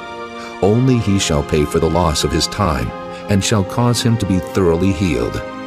And if a man smite his servant or his maid with a rod, and he die under his hand, he shall be surely punished. Notwithstanding, if he continue a day or 2, he shall not be punished, for he is his money. If men strive and hurt a woman with child, so that her fruit depart from her, and yet no mischief follow, he shall be surely punished, according as the woman's husband will lay upon him, and he shall pay as the judges determine. And if any mischief follow, then thou shalt give life for life, eye for eye, tooth for tooth, hand for hand, foot for foot, burning for burning, wound for wound, stripe for stripe. And if a man smite the eye of his servant, or the eye of his maid, that it perish, he shall let him go free for his eye's sake. And if he smite out his manservant's tooth, or his maidservant's tooth, he shall let him go free for his tooth's sake. If an ox gore a man or a woman, that they die, then the ox shall be surely stoned, and his flesh shall not be eaten, but the owner of the ox shall be quit. But if the ox were wont to push with his horn in time past, and it hath been testified to his owner, and he hath not kept him in, but that he hath killed a man or a woman, the ox shall be stoned, and his owner also shall be put to death. If there be laid on him a sum of money, then he shall give for the ransom of his life whatsoever is laid upon him. Whether he have gored a son, or have gored a daughter, according to this judgment shall it be done unto him. If the ox shall push a manservant or a maidservant, he shall give unto their master 30 shekels of silver, and the ox shall be stoned.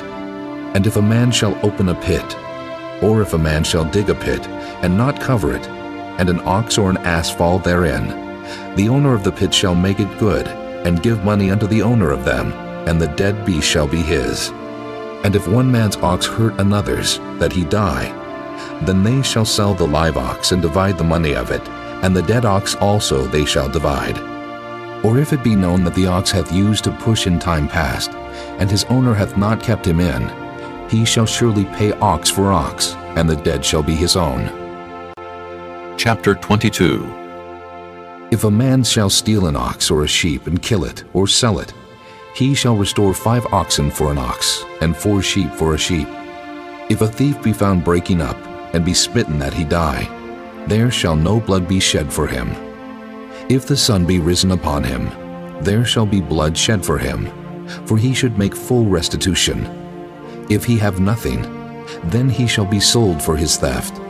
If the theft be certainly found in his hand alive, whether it be ox or ass or sheep, he shall restore double. If a man shall cause a field or vineyard to be eaten, and shall put in his beast, and shall feed in another man's field, of the best of his own field, and of the best of his own vineyard, shall he make restitution. If fire break out, and catch in thorns, so that the stacks of corn, or the standing corn, or the field be consumed therewith, he that kindled the fire shall surely make restitution. If a man shall deliver unto his neighbor money or stuff to keep, and it be stolen out of the man's house, if the thief be found, let him pay double. If the thief be not found, then the master of the house shall be brought unto the judges, to see whether he have put his hand unto his neighbor's goods. For all manner of trespass, whether it be for ox, for ass, for sheep, for raiment, or for any manner of lost thing which another challengeth to be his, the cause of both parties shall come before the judges, and whom the judges shall condemn, he shall pay double unto his neighbor. If a man deliver unto his neighbor an ass, or an ox, or a sheep, or any beast to keep, and it die, or be hurt, or driven away, no man seeing it, then shall an oath of the Lord be between them both, that he hath not put his hand unto his neighbor's goods, and the owner of it shall accept thereof, and he shall not make it good. And if it be stolen from him, he shall make restitution unto the owner thereof. If it be torn in pieces, then let him bring it for witness, and he shall not make good that which was torn. And if a man borrow aught of his neighbor, and it be hurt or die, the owner thereof being not with it, he shall surely make it good. But if the owner thereof be with it, he shall not make it good. If it be an hired thing, it came for his hire. And if a man entice a maid that is not betrothed, and lie with her, he shall surely endow her to be his wife. If her father utterly refuse to give her unto him, he shall pay money according to the dowry of virgins. Thou shalt not suffer a witch to live. Whosoever lieth with a beast shall surely be put to death. He that sacrificeth unto any god, save unto the Lord only, he shall be utterly destroyed. Thou shalt neither vex a stranger, nor oppress him, for ye were strangers in the land of Egypt. Ye shall not afflict any widow or fatherless child. If thou afflict them in any wise, and they cry at all unto me, I will surely hear their cry, and my wrath shall wax hot, and I will kill you with the sword, and your wives shall be widows, and your children fatherless. If thou lend money to any of my people that is poor by thee, thou shalt not be to him as an usurer, neither shalt thou lay upon him usury. If thou at all take thy neighbor's raiment to pledge, thou shalt deliver it unto him by that the sun goeth down, for that is his covering only. It is his raiment for his skin. Wherein shall he sleep? And it shall come to pass, when he crieth unto me, that I will hear, for I am gracious. Thou shalt not revile the gods, nor curse the ruler of thy people. Thou shalt not delay to offer the first of thy ripe fruits, and of thy liquors. The firstborn of thy son shalt thou give unto me. Likewise shalt thou do with thine oxen, and with thy sheep. 7 days it shall be with his dam. On the 8th day thou shalt give it me. And ye shall be holy men unto me. Neither shall ye eat any flesh that is torn of beast in the field. Ye shall cast it to the dogs. Chapter 23. Thou shalt not raise a false report. Put not thine hand with the wicked to be an unrighteous witness. Thou shalt not follow a multitude to do evil, neither shalt thou speak in a cause to decline after many to wrest judgment. Neither shalt thou countenance a poor man in his cause. If thou meet thine enemy's ox or his ass going astray, thou shalt surely bring it back to him again. If thou see the ass of him that hateth thee lying under his burden, and wouldest forbear to help him, thou shalt surely help with him. Thou shalt not wrest the judgment of thy poor in his cause. Keep thee far from a false matter, and the innocent and righteous slay thou not, for I will not justify the wicked. And thou shalt take no gift, for the gift blindeth the wise, and perverteth the words of the righteous. Also thou shalt not oppress a stranger, for ye know the heart of a stranger, seeing ye were strangers in the land of Egypt. And 6 years thou shalt sow thy land, and shalt gather in the fruits thereof.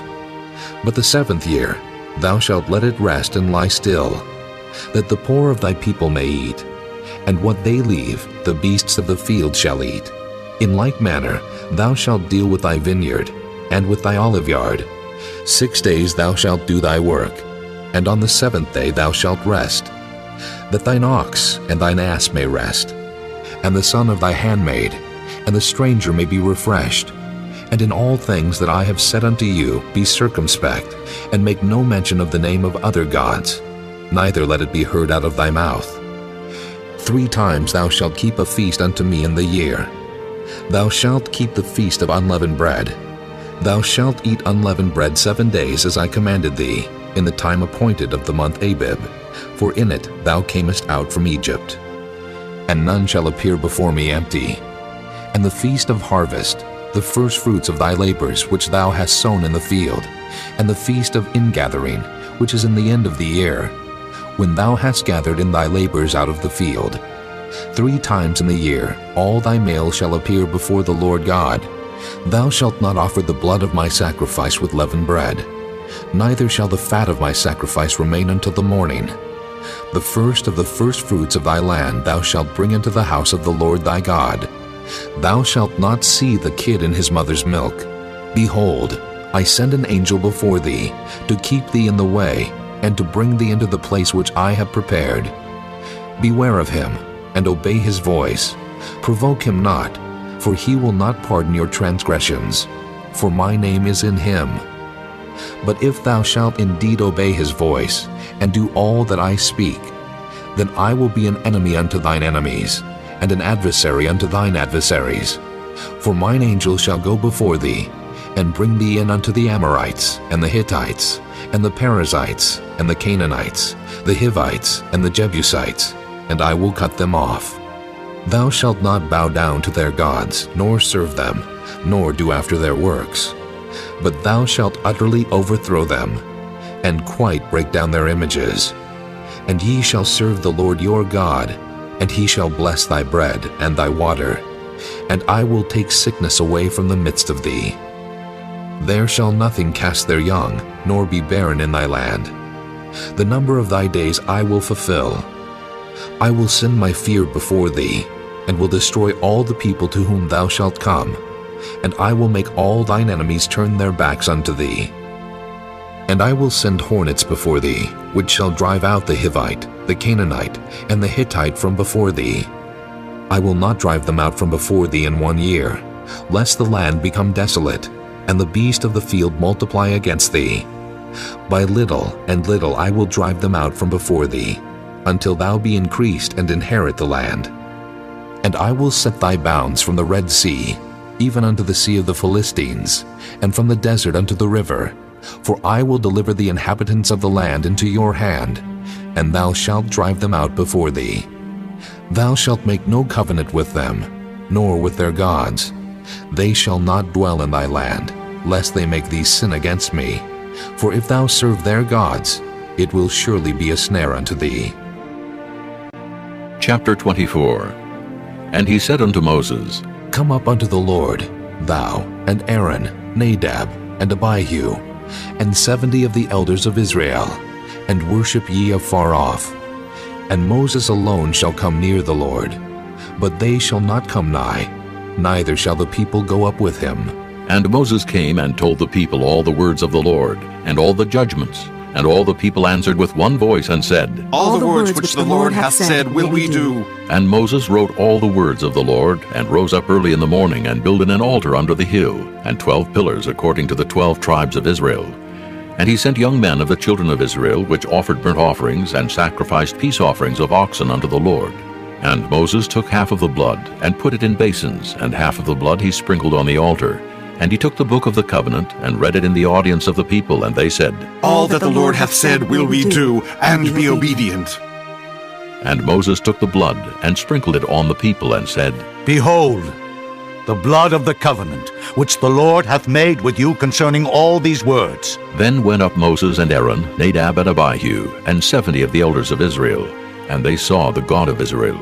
And there was under his feet as it were a paved work of a sapphire stone, and as it were the body of heaven in his clearness. And upon the nobles of the children of Israel he laid not his hand. Also they saw God, and did eat and drink. And the Lord said unto Moses, Come up to me into the mount, and be there, and I will give thee tables of stone, and a law and commandments which I have written, that thou mayest teach them. And Moses rose up, and his minister Joshua. And Moses went up into the mount of God, and he said unto the elders, Tarry ye here for us, until we come again unto you. And behold, Aaron and Hur are with you. If any man have any matters to do, let him come unto them. And Moses went up into the mount, and a cloud covered the mount. And the glory of the Lord abode upon Mount Sinai, and the cloud covered it 6 days. And the 7th day he called unto Moses out of the midst of the cloud. And the sight of the glory of the Lord was like devouring fire on the top of the mount in the eyes of the children of Israel. And Moses went into the midst of the cloud, and gat him up into the mount. And Moses was in the mount 40 days and 40 nights. Chapter 25. And the Lord spake unto Moses, saying, Speak unto the children of Israel, that they bring me an offering. Of every man that giveth it willingly, with his heart ye shall take my offering. And this is the offering which ye shall take of them: gold, and silver, and brass, and blue, and purple, and scarlet, and fine linen, and goat's hair, and ram skins dyed red, and badger skins, and shittim wood, oil for the light, spices for anointing oil, and for sweet incense, onyx stones, and stones to be set in the ephod, and in the breastplate. And let them make me a sanctuary, that I may dwell among them, according to all that I show thee, after the pattern of the tabernacle, and the pattern of all the instruments thereof, even so shall ye make it. And they shall make an ark of shittim wood. 2 cubits and a half shall be the length thereof, and 1 cubit and a half the breadth thereof, and 1 cubit and a half the height thereof. And thou shalt overlay it with pure gold. Within and without shalt thou overlay it, and shalt make upon it a crown of gold round about. And thou shalt cast 4 rings of gold for it, and put them in the 4 corners thereof. And 2 rings shall be in the one side of it, and 2 rings in the other side of it. And thou shalt make staves of shittim wood, and overlay them with gold. And thou shalt put the staves into the rings by the sides of the ark, that the ark may be borne with them. The staves shall be in the rings of the ark. They shall not be taken from it. And thou shalt put into the ark the testimony which I shall give thee. And thou shalt make a mercy seat of pure gold. 2 cubits and a half shall be the length thereof, and 1 cubit and a half the breadth thereof. And thou shalt make 2 cherubims of gold. Of beaten work shalt thou make them in the 2 ends of the mercy seat. And make 1 cherub on the one end, and the other cherub on the other end. Even of the mercy seat shall ye make the cherubims on the 2 ends thereof. And the cherubims shall stretch forth their wings on high, covering the mercy seat with their wings, and their faces shall look one to another. Toward the mercy seat shall the faces of the cherubims be. And thou shalt put the mercy seat above upon the ark, and in the ark thou shalt put the testimony that I shall give thee. And there I will meet with thee, and I will commune with thee from above the mercy seat, from between the 2 cherubims which are upon the ark of the testimony, of all things which I will give thee in commandment unto the children of Israel. Thou shalt also make a table of shittim wood. 2 cubits shall be the length thereof, and 1 cubit the breadth thereof, and 1 cubit and a half the height thereof. And thou shalt overlay it with pure gold, and make thereto a crown of gold round about. And thou shalt make unto it a border of an handbreadth round about, and thou shalt make a golden crown to the border thereof round about. And thou shalt make for it 4 rings of gold, and put the rings in the 4 corners that are on the 4 feet thereof. Over against the border shall the rings be for places of the staves to bear the table. And thou shalt make the staves of shittim wood, and overlay them with gold, that the table may be borne with them. And thou shalt make the dishes thereof, and spoons thereof, and covers thereof, and bowls thereof, to cover withal, of pure gold shalt thou make them. And thou shalt set upon the table showbread before me alway. And thou shalt make a candlestick of pure gold, of beaten work shall the candlestick be made. His shaft, and his branches, his bowls, his knops, and his flowers shall be of the same. And 6 branches shall come out of the sides of it, 3 branches of the candlestick out of the one side, and 3 branches of the candlestick out of the other side. 3 bowls made like unto almonds, with a knop and a flower in one branch, and 3 bowls made like almonds in the other branch, with a knop and a flower. So in the 6 branches that come out of the candlestick, and in the candlestick shall be 4 bowls made like unto almonds, with their knops and their flowers. And there shall be a knop under 2 branches of the same, and a knop under 2 branches of the same, and a knop under 2 branches of the same, according to the 6 branches that proceed out of the candlestick. Their knops and their branches shall be of the same.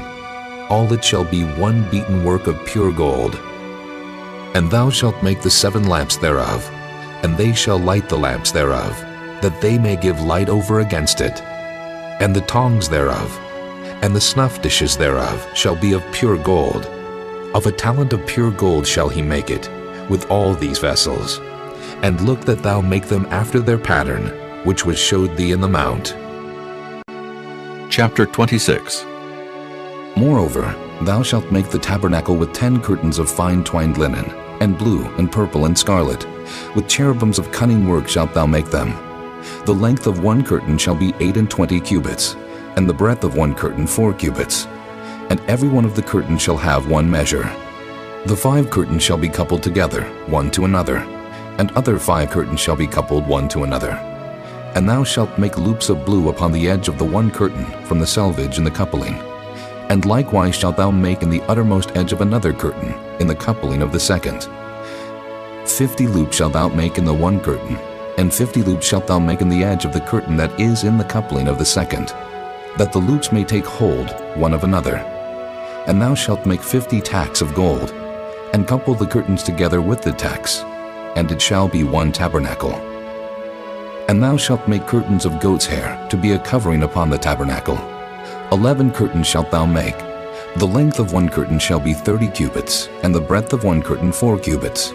And the 11 curtains shall be all of one measure. And thou shalt couple 5 curtains by themselves, and 6 curtains by themselves, and shalt double the 6th curtain in the forefront of the tabernacle. And thou shalt make 50 loops on the edge of the one curtain that is outmost in the coupling, and 50 loops in the edge of the curtain which coupleth the second.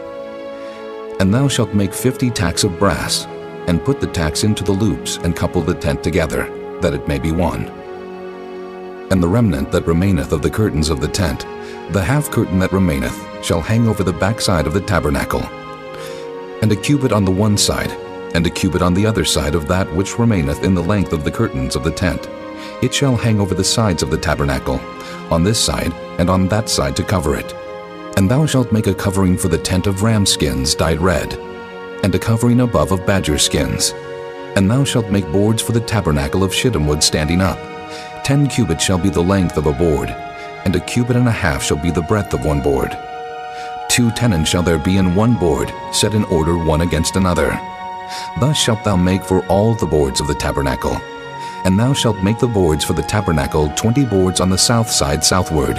And thou shalt make 40 sockets of silver under the 20 boards, 2 sockets under one board for his 2 tenons, and 2 sockets under another board for his 2 tenons.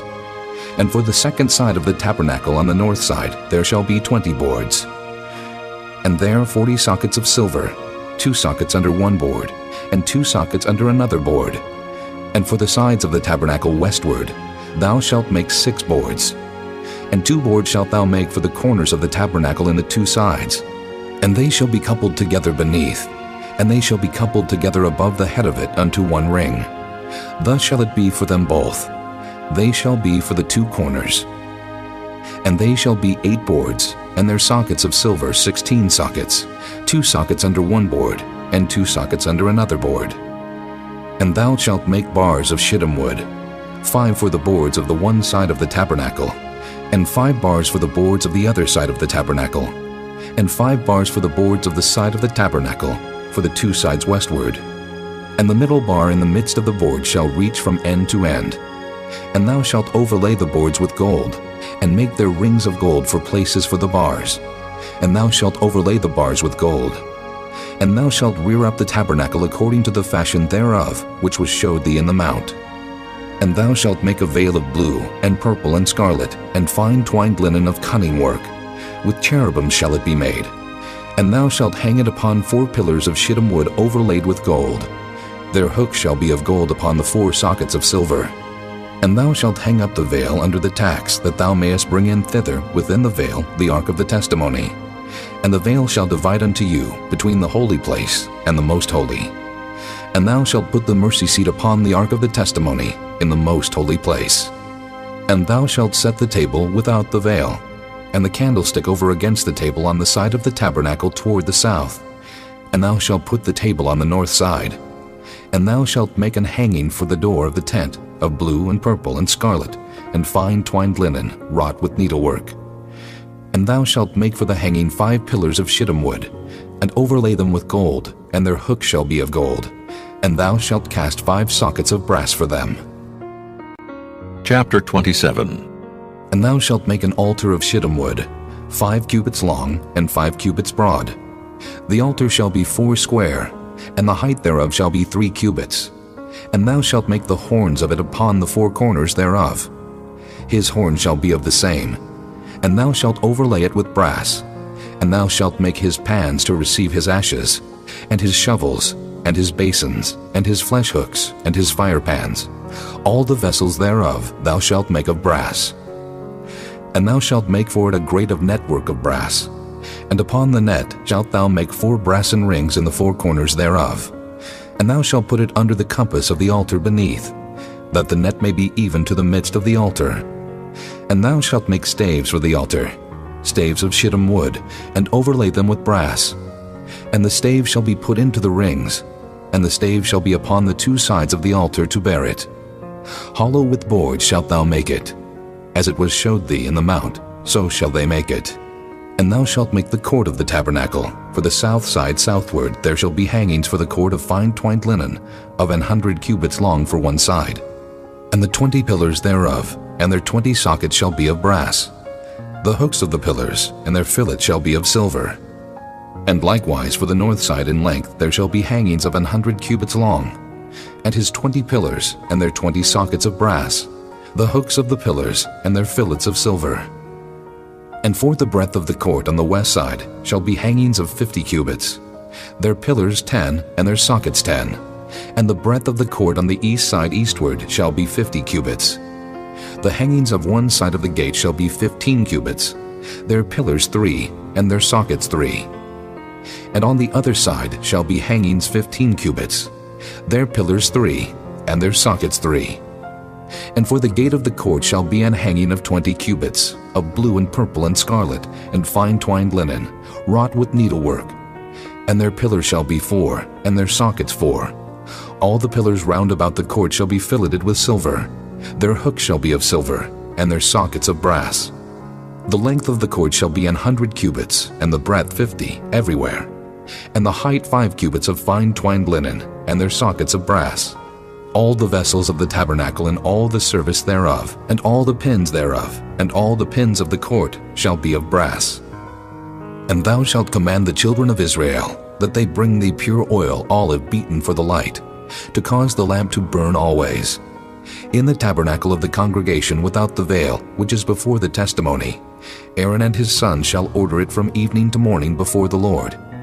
It shall be a statute forever unto their generations on the behalf of the children of Israel. Chapter 28. And take thou unto thee Aaron thy brother, and his sons with him from among the children of Israel, that he may minister unto me in the priest's office, even Aaron, Nadab, and Abihu, Eleazar, and Ithamar, Aaron's sons. And thou shalt make holy garments for Aaron thy brother, for glory and for beauty. And thou shalt speak unto all that are wise-hearted, whom I have filled with the spirit of wisdom, that they may make Aaron's garments to consecrate him, that he may minister unto me in the priest's office. And these are the garments which they shall make: a breastplate, and an ephod, and a robe, and a broidered coat, a mitre, and a girdle. And they shall make holy garments for Aaron thy brother and his sons, that he may minister unto me in the priest's office.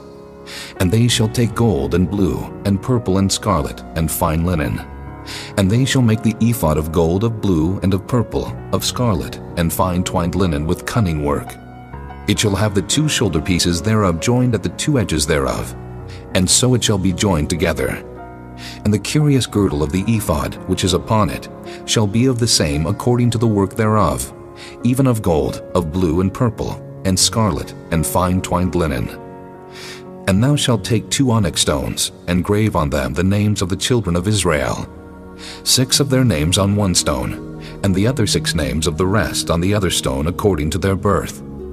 With the work of an engraver in stone, like the engravings of a signet, shalt thou engrave the 2 stones with the names of the children of Israel. Thou shalt make them to be set in ouches of gold. And thou shalt put the 2 stones upon the shoulders of the ephod for stones of memorial unto the children of Israel. And Aaron shall bear their names before the Lord upon his 2 shoulders for a memorial. And thou shalt make ouches of gold, and 2 chains of pure gold at the ends, of wreathen work shalt thou make them, and fasten the wreathen chains to the ouches. And thou shalt make the breastplate of judgment with cunning work. After the work of the ephod thou shalt make it. Of gold, of blue, and of purple, and of scarlet, and of fine twined linen shalt thou make it. 4 square it shall be being doubled. A span shall be the length thereof, and a span shall be the breadth thereof. And thou shalt set in it settings of stones, even 4 rows of stones. The first row shall be a sardius, a topaz, and a carbuncle. This shall be the first row. And the second row shall be an emerald, a sapphire, and a diamond. And the third row, a ligure, an agate, and an amethyst. And the 4th row, a beryl, and an onyx, and a jasper. They shall be set in gold in their enclosings. And the stones shall be with the names of the children of Israel, 12 according to their names, like the engravings of a signet. Every one with his name shall they be according to the 12 tribes. And thou shalt make upon the breastplate chains at the ends of wreathen work of pure gold. And thou shalt make upon the breastplate 2 rings of gold, and shalt put the 2 rings on the 2 ends of the breastplate. And thou shalt put the 2 wreathen chains of gold in the 2 rings which are on the ends of the breastplate.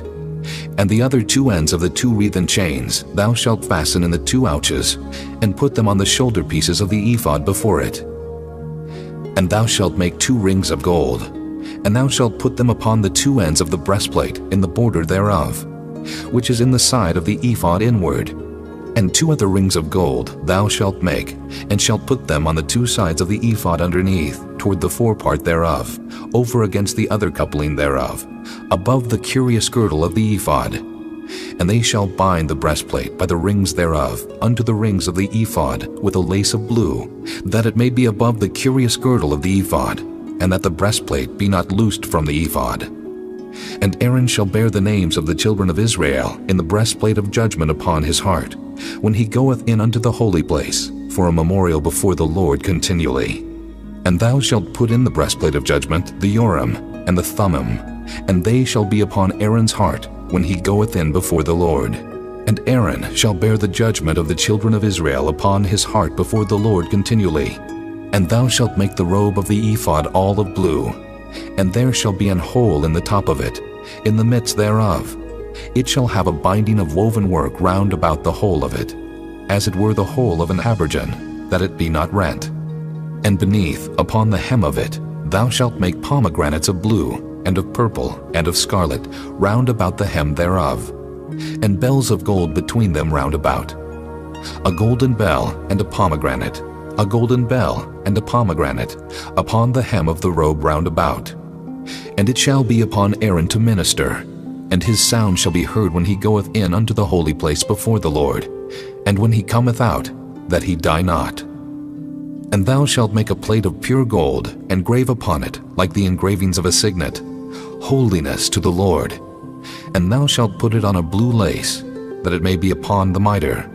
Upon the forefront of the mitre it shall be. And it shall be upon Aaron's forehead, that Aaron may bear the iniquity of the holy things, which the children of Israel shall hallow in all their holy gifts. And it shall be always upon his forehead, that they may be accepted before the Lord.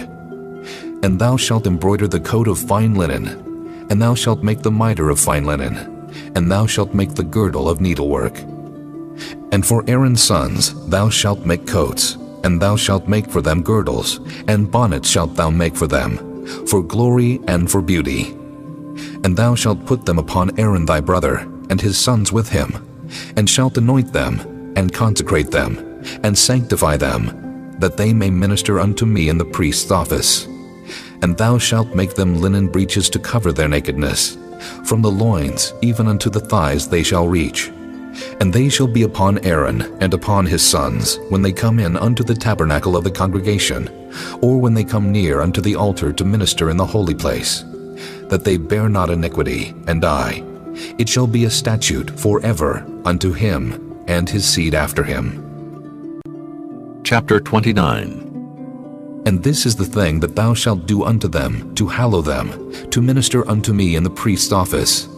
Take 1 young bullock, and 2 rams without blemish, and unleavened bread, and cakes unleavened tempered with oil, and wafers unleavened anointed with oil. Of wheaten flour shalt thou make them. And thou shalt put them into 1 basket, and bring them in the basket with the bullock and the 2 rams. And Aaron and his sons thou shalt bring unto the door of the tabernacle of the congregation, and shalt wash them with water. And thou shalt take the garments, and put upon Aaron the coat, and the robe of the ephod, and the ephod, and the breastplate, and gird him with the curious girdle of the ephod. And thou shalt put the mitre upon his head, and put the holy crown upon the mitre. Then shalt thou take the anointing oil, and pour it upon his head, and anoint him. And thou shalt bring his sons, and put coats upon them, and thou shalt gird them with girdles, Aaron and his sons, and put the bonnets on them, and the priest's office shall be theirs for a perpetual statute. And thou shalt consecrate Aaron and his sons. And thou shalt cause a bullock to be brought before the tabernacle of the congregation. And Aaron and his sons shall put their hands upon the head of the bullock. And thou shalt kill the bullock before the Lord, by the door of the tabernacle of the congregation. And thou shalt take of the blood of the bullock, and put it upon the horns of the altar with thy finger, and pour all the blood beside the bottom of the altar. And thou shalt take all the fat that covereth the inwards, and the caul that is above the liver, and the 2 kidneys, and the fat that is upon them, and burn them upon the altar. But the flesh of the bullock, and his skin, and his dung, shalt thou burn with fire without the camp. It is a sin offering. Thou shalt also take 1 ram, and Aaron and his sons shall put their hands upon the head of the ram. And thou shalt slay the ram. And thou shalt take his blood, and sprinkle it round about upon the altar. And thou shalt cut the ram in pieces, and wash the inwards of him, and his legs, and put them unto his pieces, and unto his head. And thou shalt burn the whole ram upon the altar. It is a burnt offering unto the Lord. It is a sweet savor, an offering made by fire unto the Lord. And thou shalt take the other ram, and Aaron and his sons shall put their hands upon the head of the ram. Then shalt thou kill the ram, and take of his blood, and put it upon the tip of the right ear of Aaron, and upon the tip of the right ear of his sons, and upon the thumb of their right hand, and upon the great toe of their right foot, and sprinkle the blood upon the altar round about. And thou shalt take of the blood that is upon the altar, and of the anointing oil, and sprinkle it upon Aaron, and upon his garments, and upon his sons, and upon the garments of his sons with him. And he shall be hallowed, and his garments and his sons' garments with him. Also thou shalt take of the ram the fat and the rump, and the fat that covereth the inwards, and the caul above the liver, and the 2 kidneys, and the fat that is upon them, and the right shoulder, for it is a ram of consecration. And 1 loaf of bread, and 1 cake of oiled bread, and 1 wafer out of the basket of the unleavened bread that is before the Lord. And thou shalt put all in the hands of Aaron, and in the hands of his sons, and shalt wave them for a wave offering before the Lord. And thou shalt receive them of their hands, and burn them upon the altar for a burnt offering, for a sweet savor before the Lord. It is an offering made by fire unto the Lord. And thou shalt take the breast of the ram of Aaron's consecration, and wave it for a wave offering before the Lord, and it shall be thy part. And thou shalt sanctify the breast of the wave offering, and the shoulder of the heave offering, which is waved, and which is heaved up, of the ram of the consecration, even of that which is for Aaron, and of that which is for his sons. And it shall be Aaron's and his sons by a statute forever from the children of Israel. For it is an heave offering, and it shall be an heave offering from the children of Israel of the sacrifice of their peace offerings, even their heave offering unto the Lord. And the holy garments of Aaron shall be his sons after him, to be anointed therein, and to be consecrated in them. And that son that is priest in his stead shall put them on 7 days, when he cometh into the tabernacle of the congregation to minister in the holy place. And thou shalt take the ram of the consecration, and seethe his flesh in the holy place. And Aaron and his sons shall eat the flesh of the ram, and the bread that is in the basket by the door of the tabernacle of the congregation. And they shall eat those things wherewith the atonement was made, to consecrate and to sanctify them. But a stranger shall not eat thereof, because they are holy. And if aught of the flesh of the consecrations, or of the bread remain unto the morning, then thou shalt burn the remainder with fire. It shall not be eaten, because it is holy. And thus shalt thou do unto Aaron, and to his sons, according to all things which I have commanded thee. 7 days shalt thou consecrate them, and thou shalt offer every day a bullock for a sin offering for atonement. And thou shalt cleanse the altar, when thou hast made an atonement for it, and thou shalt anoint it to sanctify it. 7 days thou shalt make an atonement for the altar, and sanctify it, and it shall be an altar most holy. Whatsoever toucheth the altar shall be holy. Now this is that which thou shalt offer upon the altar: 2 lambs of the first year, day by day continually. The 1 lamb thou shalt offer in the morning, and the other lamb thou shalt offer at even. And with the 1 lamb 1/10 deal of flour mingled with the 4th part of an hin of beaten oil, and the 4th part of an hin of wine for a drink offering.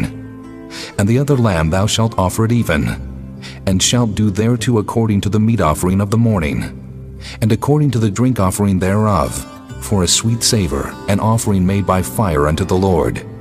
This shall be a continual burnt offering throughout your generations at the door of the tabernacle of the congregation before the Lord, where I will meet you, to speak there unto thee. And there I will meet with the children of Israel, and the tabernacle shall be sanctified by my glory.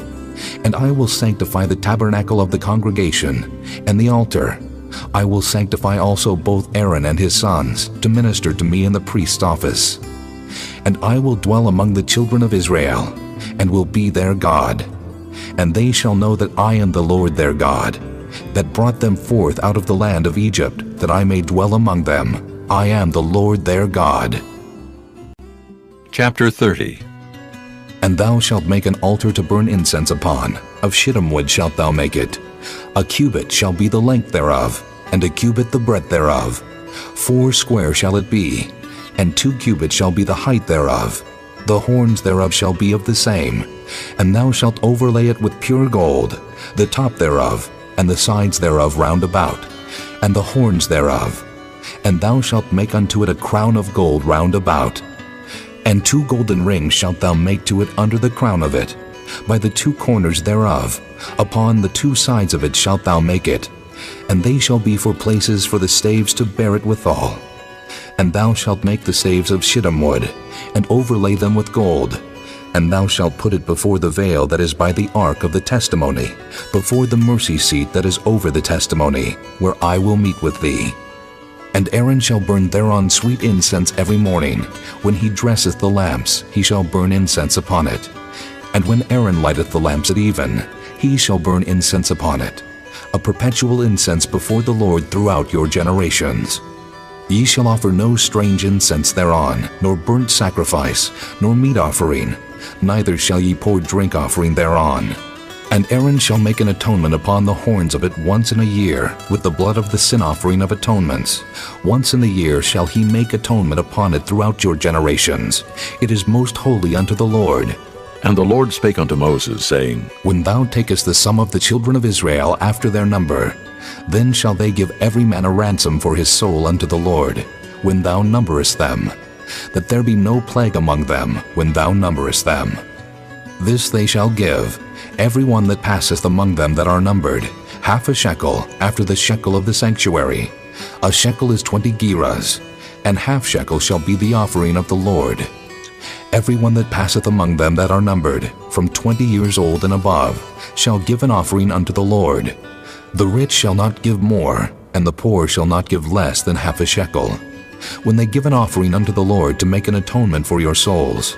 And thou shalt take the atonement money of the children of Israel, and shalt appoint it for the service of the tabernacle of the congregation, that it may be a memorial unto the children of Israel before the Lord, to make an atonement for your souls. And the Lord spake unto Moses, saying, Thou shalt also make a laver of brass, and his foot also of brass, to wash withal, and thou shalt put it between the tabernacle of the congregation and the altar, and thou shalt put water therein. For Aaron and his sons shall wash their hands and their feet thereat. When they go into the tabernacle of the congregation, they shall wash with water, that they die not. Or when they come near to the altar to minister, to burn offering made by fire unto the Lord. So they shall wash their hands and their feet, that they die not. And it shall be a statute forever to them, even to him and to his seed throughout their generations.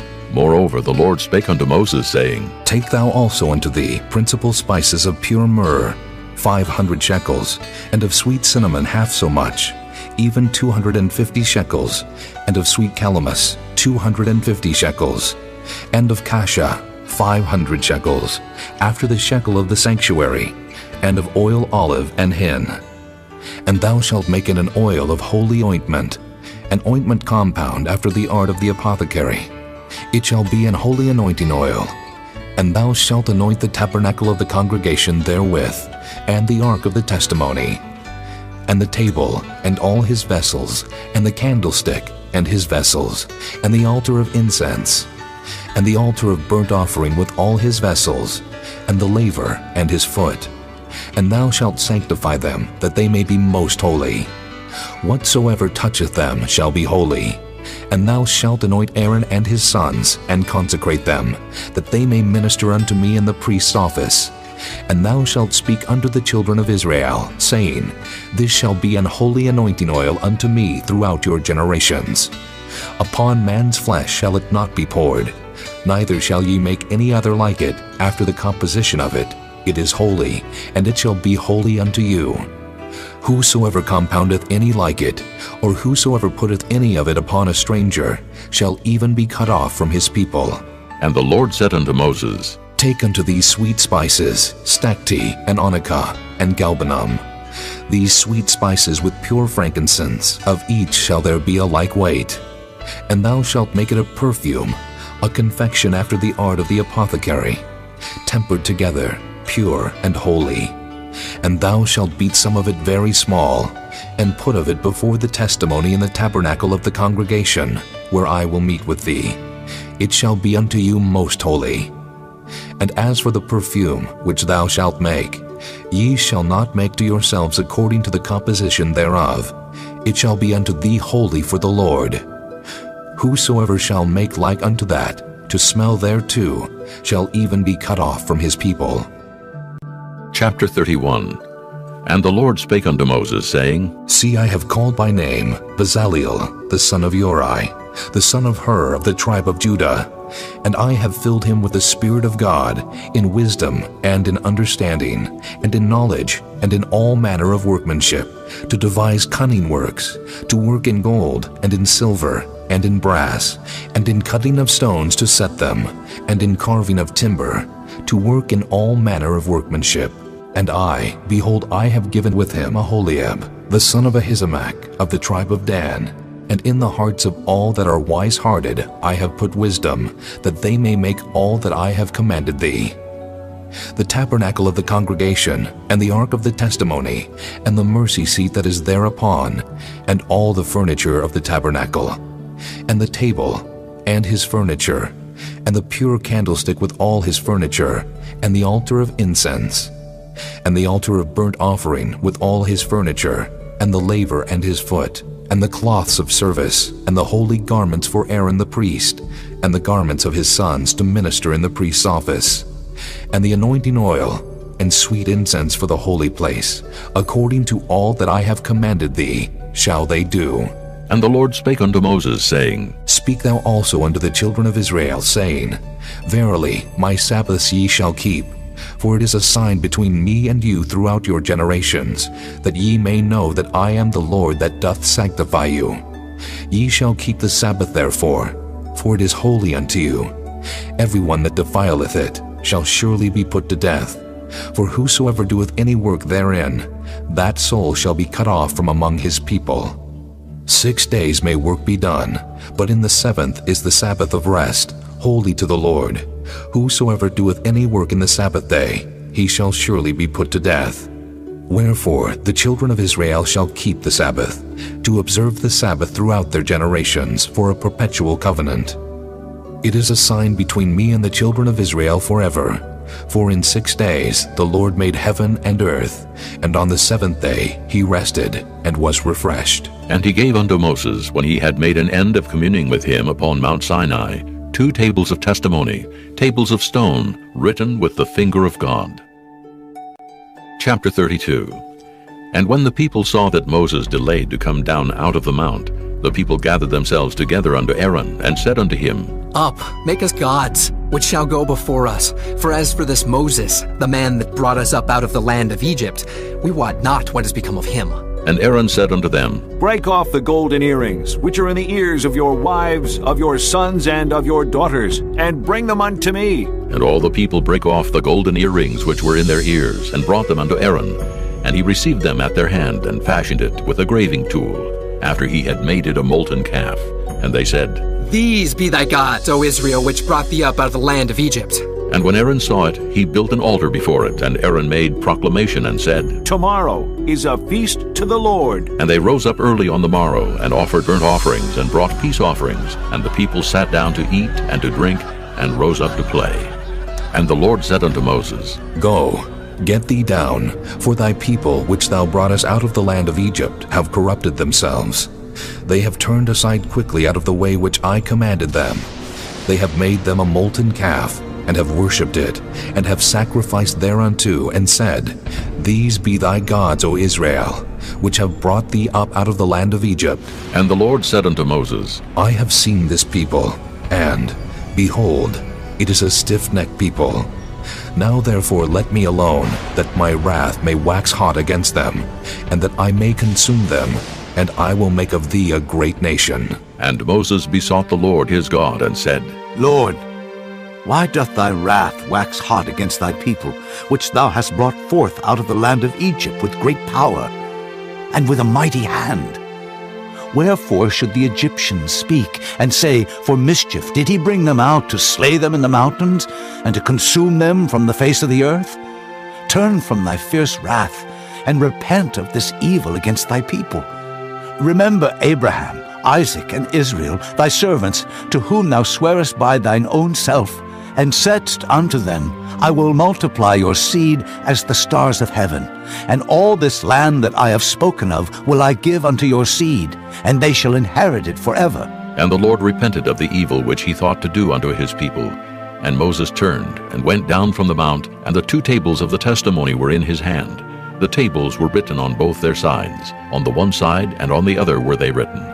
And the tables were the work of God, and the writing was the writing of God, graven upon the tables. And when Joshua heard the noise of the people as they shouted, he said unto Moses, There is a noise of war in the camp. And he said, It is not the voice of them that shout for mastery, neither is it the voice of them that cry for being overcome, but the noise of them that sing do I hear. And it came to pass, as soon as he came nigh unto the camp, that he saw the calf and the dancing. And Moses' anger waxed hot, and he cast the tables out of his hands, and brake them beneath the mount. And he took the calf which they had made, and burnt it in the fire, and ground it to powder, and strawed it upon the water, and made the children of Israel drink of it.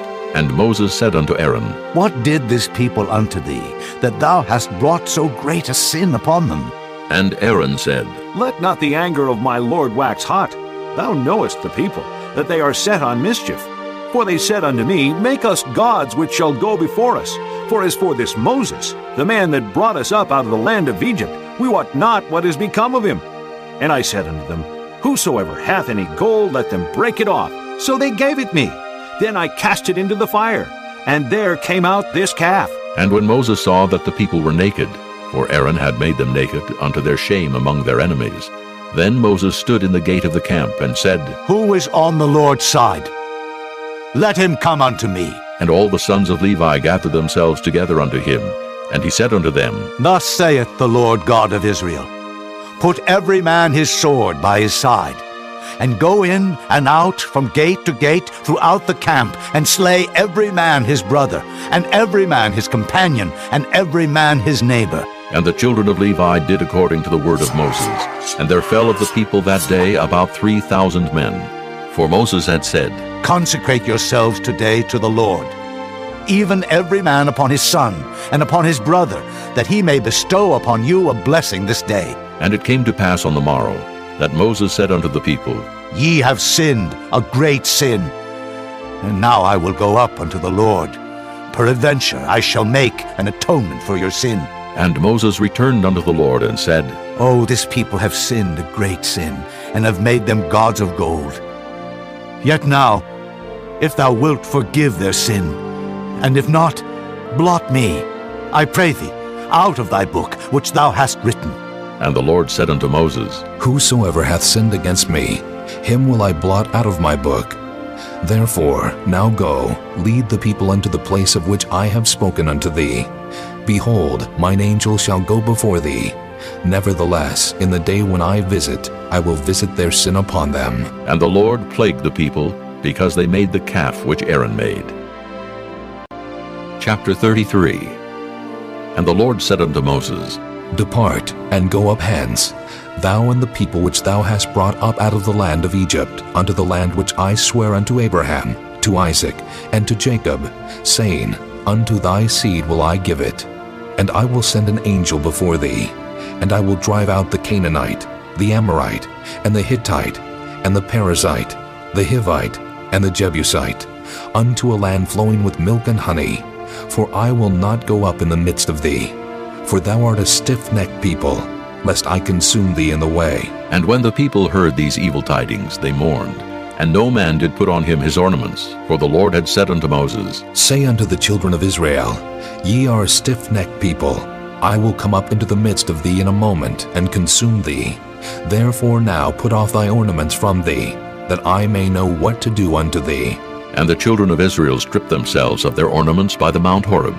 And Moses took the tabernacle, and pitched it without the camp, afar off from the camp, and called it the tabernacle of the congregation.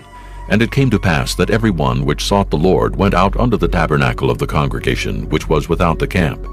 And it came to pass, when Moses went out unto the tabernacle, that all the people rose up, and stood every man at his tent door, and looked after Moses until he was gone into the tabernacle. And it came to pass, as Moses entered into the tabernacle, the cloudy pillar descended, and stood at the door of the tabernacle, and the Lord talked with Moses. And all the people saw the cloudy pillar stand at the tabernacle door, and all the people rose up and worshipped, every man in his tent door. And the Lord spake unto Moses face to face, as a man speaketh unto his friend. And he turned again into the camp. But his servant Joshua the son of Nun, a young man, departed not out of the tabernacle. And Moses said unto the Lord, See, thou sayest unto me, Bring up this people. And thou hast not let me know whom thou wilt send with me. Yet thou hast said, I know thee by name, and thou hast also found grace in my sight. Now, therefore, I pray thee, if I have found grace in thy sight, show me now thy way, that I may know thee, that I may find grace in thy sight, and consider that this nation is thy people. And he said, My presence shall go with thee, and I will give thee rest. And he said unto him, If thy presence go not with me, carry us not up hence. For wherein shall it be known here that I and thy people have found grace in thy sight? Is it not in that thou goest with us? So shall we be separated, I and thy people, from all the people that are upon the face of the earth. And the Lord said unto Moses, I will do this thing also that thou hast spoken, for thou hast found grace in my sight, and I know thee by name. And he said, I beseech thee, show me thy glory. And he said, I will make all my goodness pass before thee, and I will proclaim the name of the Lord before thee, and will be gracious to whom I will be gracious, and will show mercy on whom I will show mercy. And he said, Thou canst not see my face, for there shall no man see me and live. And the Lord said, Behold, there is a place by me, and thou shalt stand upon a rock. And it shall come to pass, while my glory passeth by, that I will put thee in a cleft of the rock, and will cover thee with my hand while I pass by. And I will take away mine hand, and thou shalt see my back parts, but my face shall not be seen. This concludes disc number 5. Chapter 34. And the Lord said unto Moses, Hew thee 2 tables of stone like unto the first, and I will write upon these tables the words that were in the first tables which thou breakest. And be ready in the morning, and come up in the morning unto Mount Sinai, and present thyself there to me in the top of the mount. And no man shall come up with thee, neither let any man be seen throughout all the mount, neither let the flocks nor herds feed before that mount. And he hewed 2 tables of stone like unto the first. And Moses rose up early in the morning, and went up unto Mount Sinai, as the Lord had commanded him, and took in his hand the 2 tables of stone. And the Lord descended in the cloud, and stood with him there, and proclaimed the name of the Lord. And the Lord passed by before him, and proclaimed, The Lord God, merciful and gracious, long-suffering and abundant in goodness and truth, keeping mercy for thousands, forgiving iniquity and transgression and sin, and that will by no means clear the guilty, visiting the iniquity of the fathers upon the children, and upon the children's children, unto the 3rd and to the 4th generation. And Moses made haste, and bowed his head toward the earth, and worshipped. And he said, If now I have found grace in thy sight, O Lord, let my Lord, I pray thee, go among us, for it is a stiff-necked people. And pardon our iniquity and our sin, and take us for thine inheritance. And he said, Behold, I make a covenant. Before all thy people I will do marvels, such as have not been done in all the earth, nor in any nation. And all the people among which thou art shall see the work of the Lord, for it is a terrible thing that I will do with thee. Observe thou that which I command thee this day. Behold, I drive out before thee the Amorite, and the Canaanite, and the Hittite, and the Perizzite, and the Hivite, and the Jebusite. Take heed to thyself, lest thou make a covenant with the inhabitants of the land whither thou goest, lest it be for a snare in the midst of thee. But ye shall destroy their altars, break their images, and cut down their groves. For thou shalt worship no other God, for the Lord, whose name is jealous, is a jealous God, lest thou make a covenant with the inhabitants of the land, and they go a-whoring after their gods, and do sacrifice unto their gods, and one call thee, and thou eat of his sacrifice. And thou take of their daughters unto thy sons, and their daughters go a-whoring after their gods, and make thy sons go a-whoring after their gods. Thou shalt make thee no molten gods. The feast of unleavened bread shalt thou keep. 7 days thou shalt eat unleavened bread, as I commanded thee in the time of the month Abib. For in the month Abib thou camest out from Egypt. All that openeth the matrix is mine, and every firstling among thy cattle, whether ox or sheep that is male. But the firstling of an ass thou shalt redeem with a lamb, and if thou redeem him not, then shalt thou break his neck. All the firstborn of thy sons thou shalt redeem, and none shall appear before me empty. 6 days thou shalt work, but on the 7th day thou shalt rest. In earing time and in harvest thou shalt rest. And thou shalt observe the feast of weeks, of the firstfruits of wheat harvest, and the feast of ingathering at the year's end. Thrice in the year shall all your men children appear before the Lord God, the God of Israel. For I will cast out the nations before thee, and enlarge thy borders. Neither shall any man desire thy land when thou shalt go up to appear before the Lord thy God thrice in the year. Thou shalt not offer the blood of my sacrifice with leaven, neither shall the sacrifice of the feast of the Passover be left unto the morning.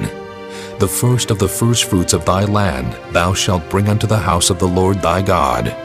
Thou shalt not see the kid in his mother's milk. And the Lord said unto Moses, Write thou these words, for after the tenor of these words I have made a covenant with thee and with Israel. And he was there with the Lord 40 days and 40 nights. He did neither eat bread nor drink water, and he wrote upon the tables the words of the covenant, the 10 commandments. And it came to pass, when Moses came down from Mount Sinai with the 2 tables of testimony in Moses' hand, when he came down from the mount, that Moses wist not that the skin of his face shone while he talked with him. And when Aaron and all the children of Israel saw Moses, behold, the skin of his face shone, and they were afraid to come nigh him. And Moses called unto them, and Aaron and all the rulers of the congregation returned unto him, and Moses talked with them. And afterward all the children of Israel came nigh, and he gave them in commandment all that the Lord had spoken with him in Mount Sinai. Until Moses had done speaking with them, he put a veil on his face. But when Moses went in before the Lord to speak with him, he took the veil off until he came out. And he came out and spake unto the children of Israel that which he was commanded. And the children of Israel saw the face of Moses, that the skin of Moses' face shone. And Moses put the veil upon his face again, until he went in to speak with him. Chapter 35. And Moses gathered all the congregation of the children of Israel together, and said unto them, These are the words which the Lord hath commanded, that ye should do them. 6 days shall work be done, but on the 7th day there shall be to you an holy day, a Sabbath of rest to the Lord. Whosoever doeth work therein shall be put to death. Ye shall kindle no fire throughout your habitations upon the Sabbath day. And Moses spake unto all the congregation of the children of Israel, saying, This is the thing which the Lord commanded, saying, Take ye from among you an offering unto the Lord. Whosoever is of a willing heart, let him bring it, an offering of the Lord, gold and silver and brass and blue and purple and scarlet and fine linen and goat's hair, and ram's skins dyed red, and badger's skins, and shittim wood, and oil for the light, and spices for anointing oil, and for the sweet incense, and onyx stones, and stones to be set for the ephod, and for the breastplate. And every wise-hearted among you shall come, and make all that the Lord hath commanded: the tabernacle, his tent, and his covering, his tacks, and his boards, his bars, his pillars, and his sockets, the ark, and the staves thereof, with the mercy seat, and the veil of the covering, the table, and his staves, and all his vessels, and the showbread, the candlestick also for the light, and his furniture, and his lamps, with the oil for the light, and the incense altar, and his staves, and the anointing oil, and the sweet incense, and the hanging for the door at the entering in of the tabernacle, the altar of burnt offering, with his brazen grate, his staves, and all his vessels, the laver, and his foot, the hangings of the court, his pillars, and their sockets, and the hanging for the door of the court, the pins of the tabernacle, and the pins of the court, and their cords, the cloths of service, to do service in the holy place, the holy garments for Aaron the priest, and the garments of his sons, to minister in the priest's office. And all the congregation of the children of Israel departed from the presence of Moses. And they came, every one whose heart stirred him up, and every one whom his spirit made willing. And they brought the Lord's offering to the work of the tabernacle of the congregation, and for all his service, and for the holy garments. And they came, both men and women, as many as were willing-hearted, and brought bracelets and earrings and rings and tablets, all jewels of gold. And every man that offered an offering of gold unto the Lord. And every man with whom was found blue and purple and scarlet and fine linen and goat's hair and red skins of rams and badger skins brought them. Every one that did offer an offering of silver and brass brought the Lord's offering, and every man with whom was found shittim wood for any work of the service brought it. And all the women that were wise-hearted did spin with their hands, and brought that which they had spun, both of blue and of purple and of scarlet and of fine linen. And all the women whose hearts stirred them up in wisdom spun goat's hair. And the rulers brought onyx stones, and stones to be set for the ephod and for the breastplate, and spice and oil for the light, and for the anointing oil, and for the sweet incense. The children of Israel brought a willing offering unto the Lord, every man and woman whose heart made them willing to bring for all manner of work, which the Lord had commanded to be made by the hand of Moses. And Moses said unto the children of Israel, See, the Lord hath called by name Bezaleel, the son of Uri, the son of Hur, of the tribe of Judah.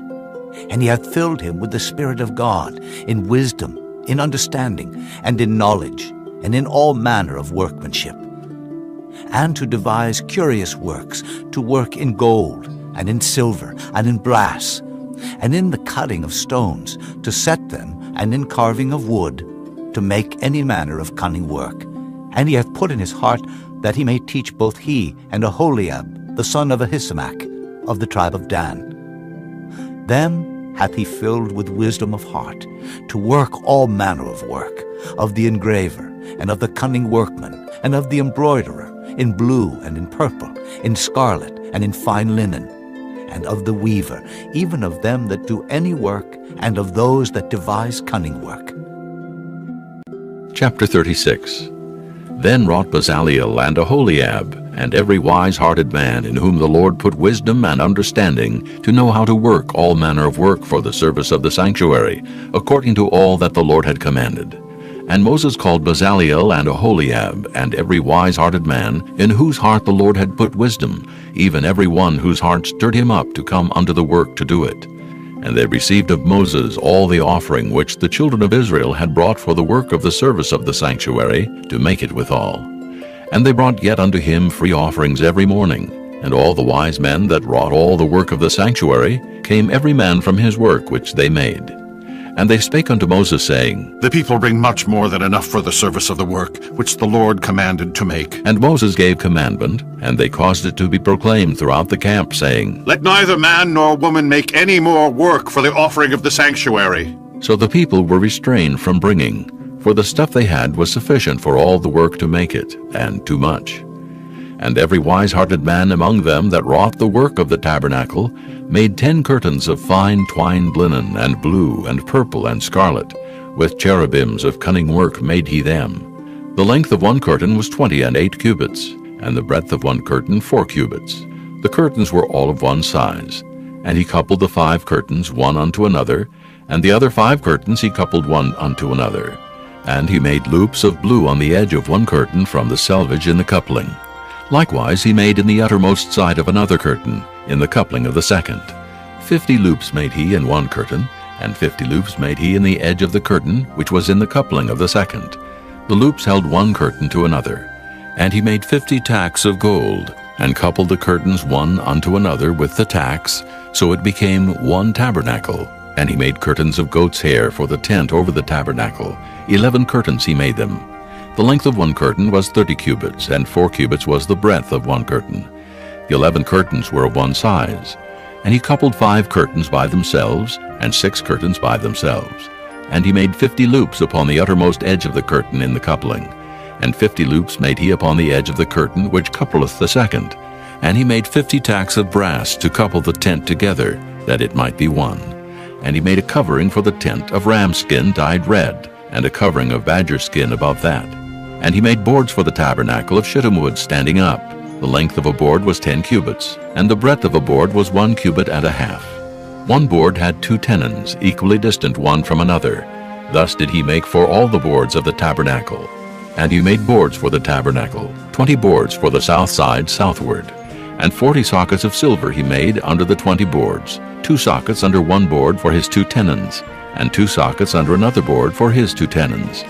And for the other side of the tabernacle, which is toward the north corner, he made 20 boards, and there 40 sockets of silver, 2 sockets under one board, and 2 sockets under another board.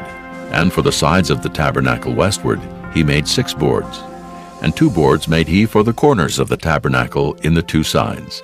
And they were coupled beneath, and coupled together at the head thereof, to 1 ring. Thus he did to both of them in both the corners. And there were 8 boards, and their sockets were 16 sockets of silver, under every board 2 sockets. And he made bars of shittim wood, 5 for the boards of the one side of the tabernacle, and 5 bars for the boards of the other side of the tabernacle, and 5 bars for the boards of the tabernacle for the sides westward. And he made the middle bar to shoot through the boards from the one end to the other. And he overlaid the boards with gold, and made their rings of gold to be places for the bars, and overlaid the bars with gold. And he made a veil of blue and purple and scarlet and fine twined linen. With cherubims made he it of cunning work. And he made thereunto 4 pillars of shittim wood, and overlaid them with gold. Their hooks were of gold. And he cast for them 4 sockets of silver. And he made an hanging for the tabernacle door of blue and purple and scarlet, and fine twined linen of needlework, and the 5 pillars of it with their hooks. And he overlaid their chapiters and their fillets with gold, but their 5 sockets were of brass. Chapter 37. And Bezaleel made the ark of shittim wood. 2 cubits and a half was the length of it, and 1 cubit and a half the breadth of it, and 1 cubit and a half the height of it. And he overlaid it with pure gold within and without, and made a crown of gold to it round about. And he cast for it 4 rings of gold to be set by the 4 corners of it, even 2 rings upon the one side of it, and 2 rings upon the other side of it. And he made staves of shittim wood, and overlaid them with gold. And he put the staves into the rings by the sides of the ark, to bear the ark. And he made the mercy seat of pure gold. 2 cubits and a half was the length thereof, and 1 cubit and a half the breadth thereof.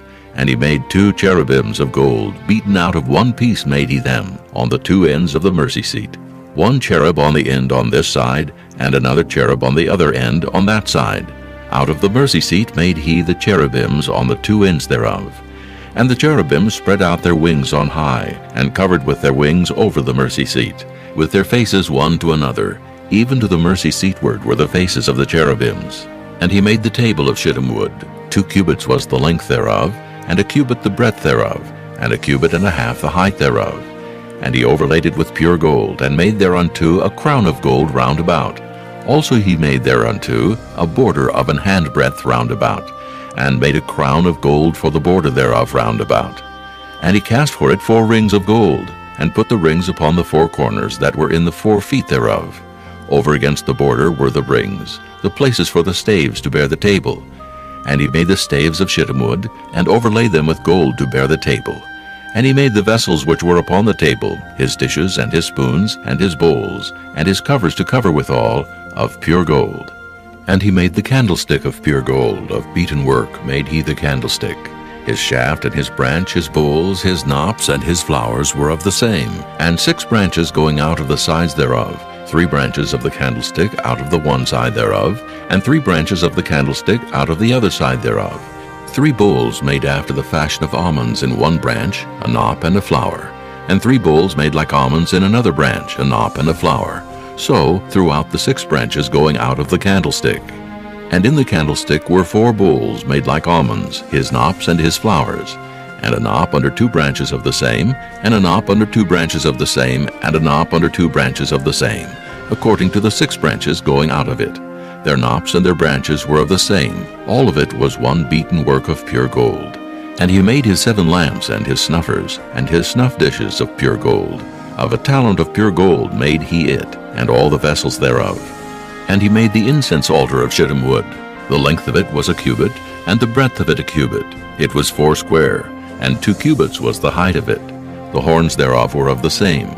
And he overlaid it with pure gold, both the top of it, and the sides thereof round about, and the horns of it. Also he made unto it a crown of gold round about. And he made 2 rings of gold for it under the crown thereof, by the 2 corners of it upon the 2 sides thereof, to be places for the staves to bear it withal.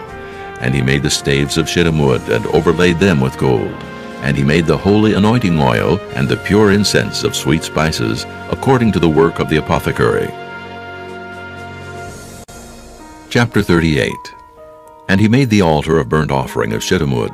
5 cubits was the length thereof, and 5 cubits the breadth thereof. It was 4 square, and 3 cubits the height thereof. And he made the horns thereof on the 4 corners of it. The horns thereof were of the same, and he overlaid it with brass. And he made all the vessels of the altar, the pots, and the shovels, and the basins, and the flesh hooks, and the fire pans. All the vessels thereof made he of brass.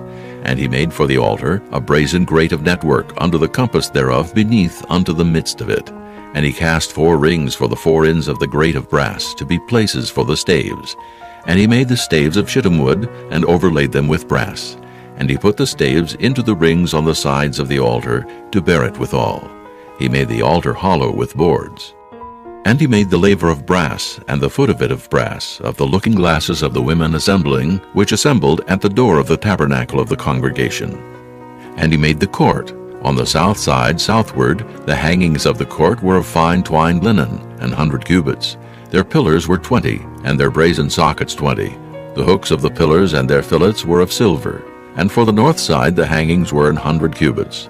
Their pillars were 20, and their sockets of brass 20. The hooks of the pillars and their fillets of silver. And for the west side were hangings of 50 cubits. Their pillars 10, and their sockets 10. The hooks of the pillars and their fillets of silver. And for the east side eastward 50 cubits. The hangings of the one side of the gate were 15 cubits.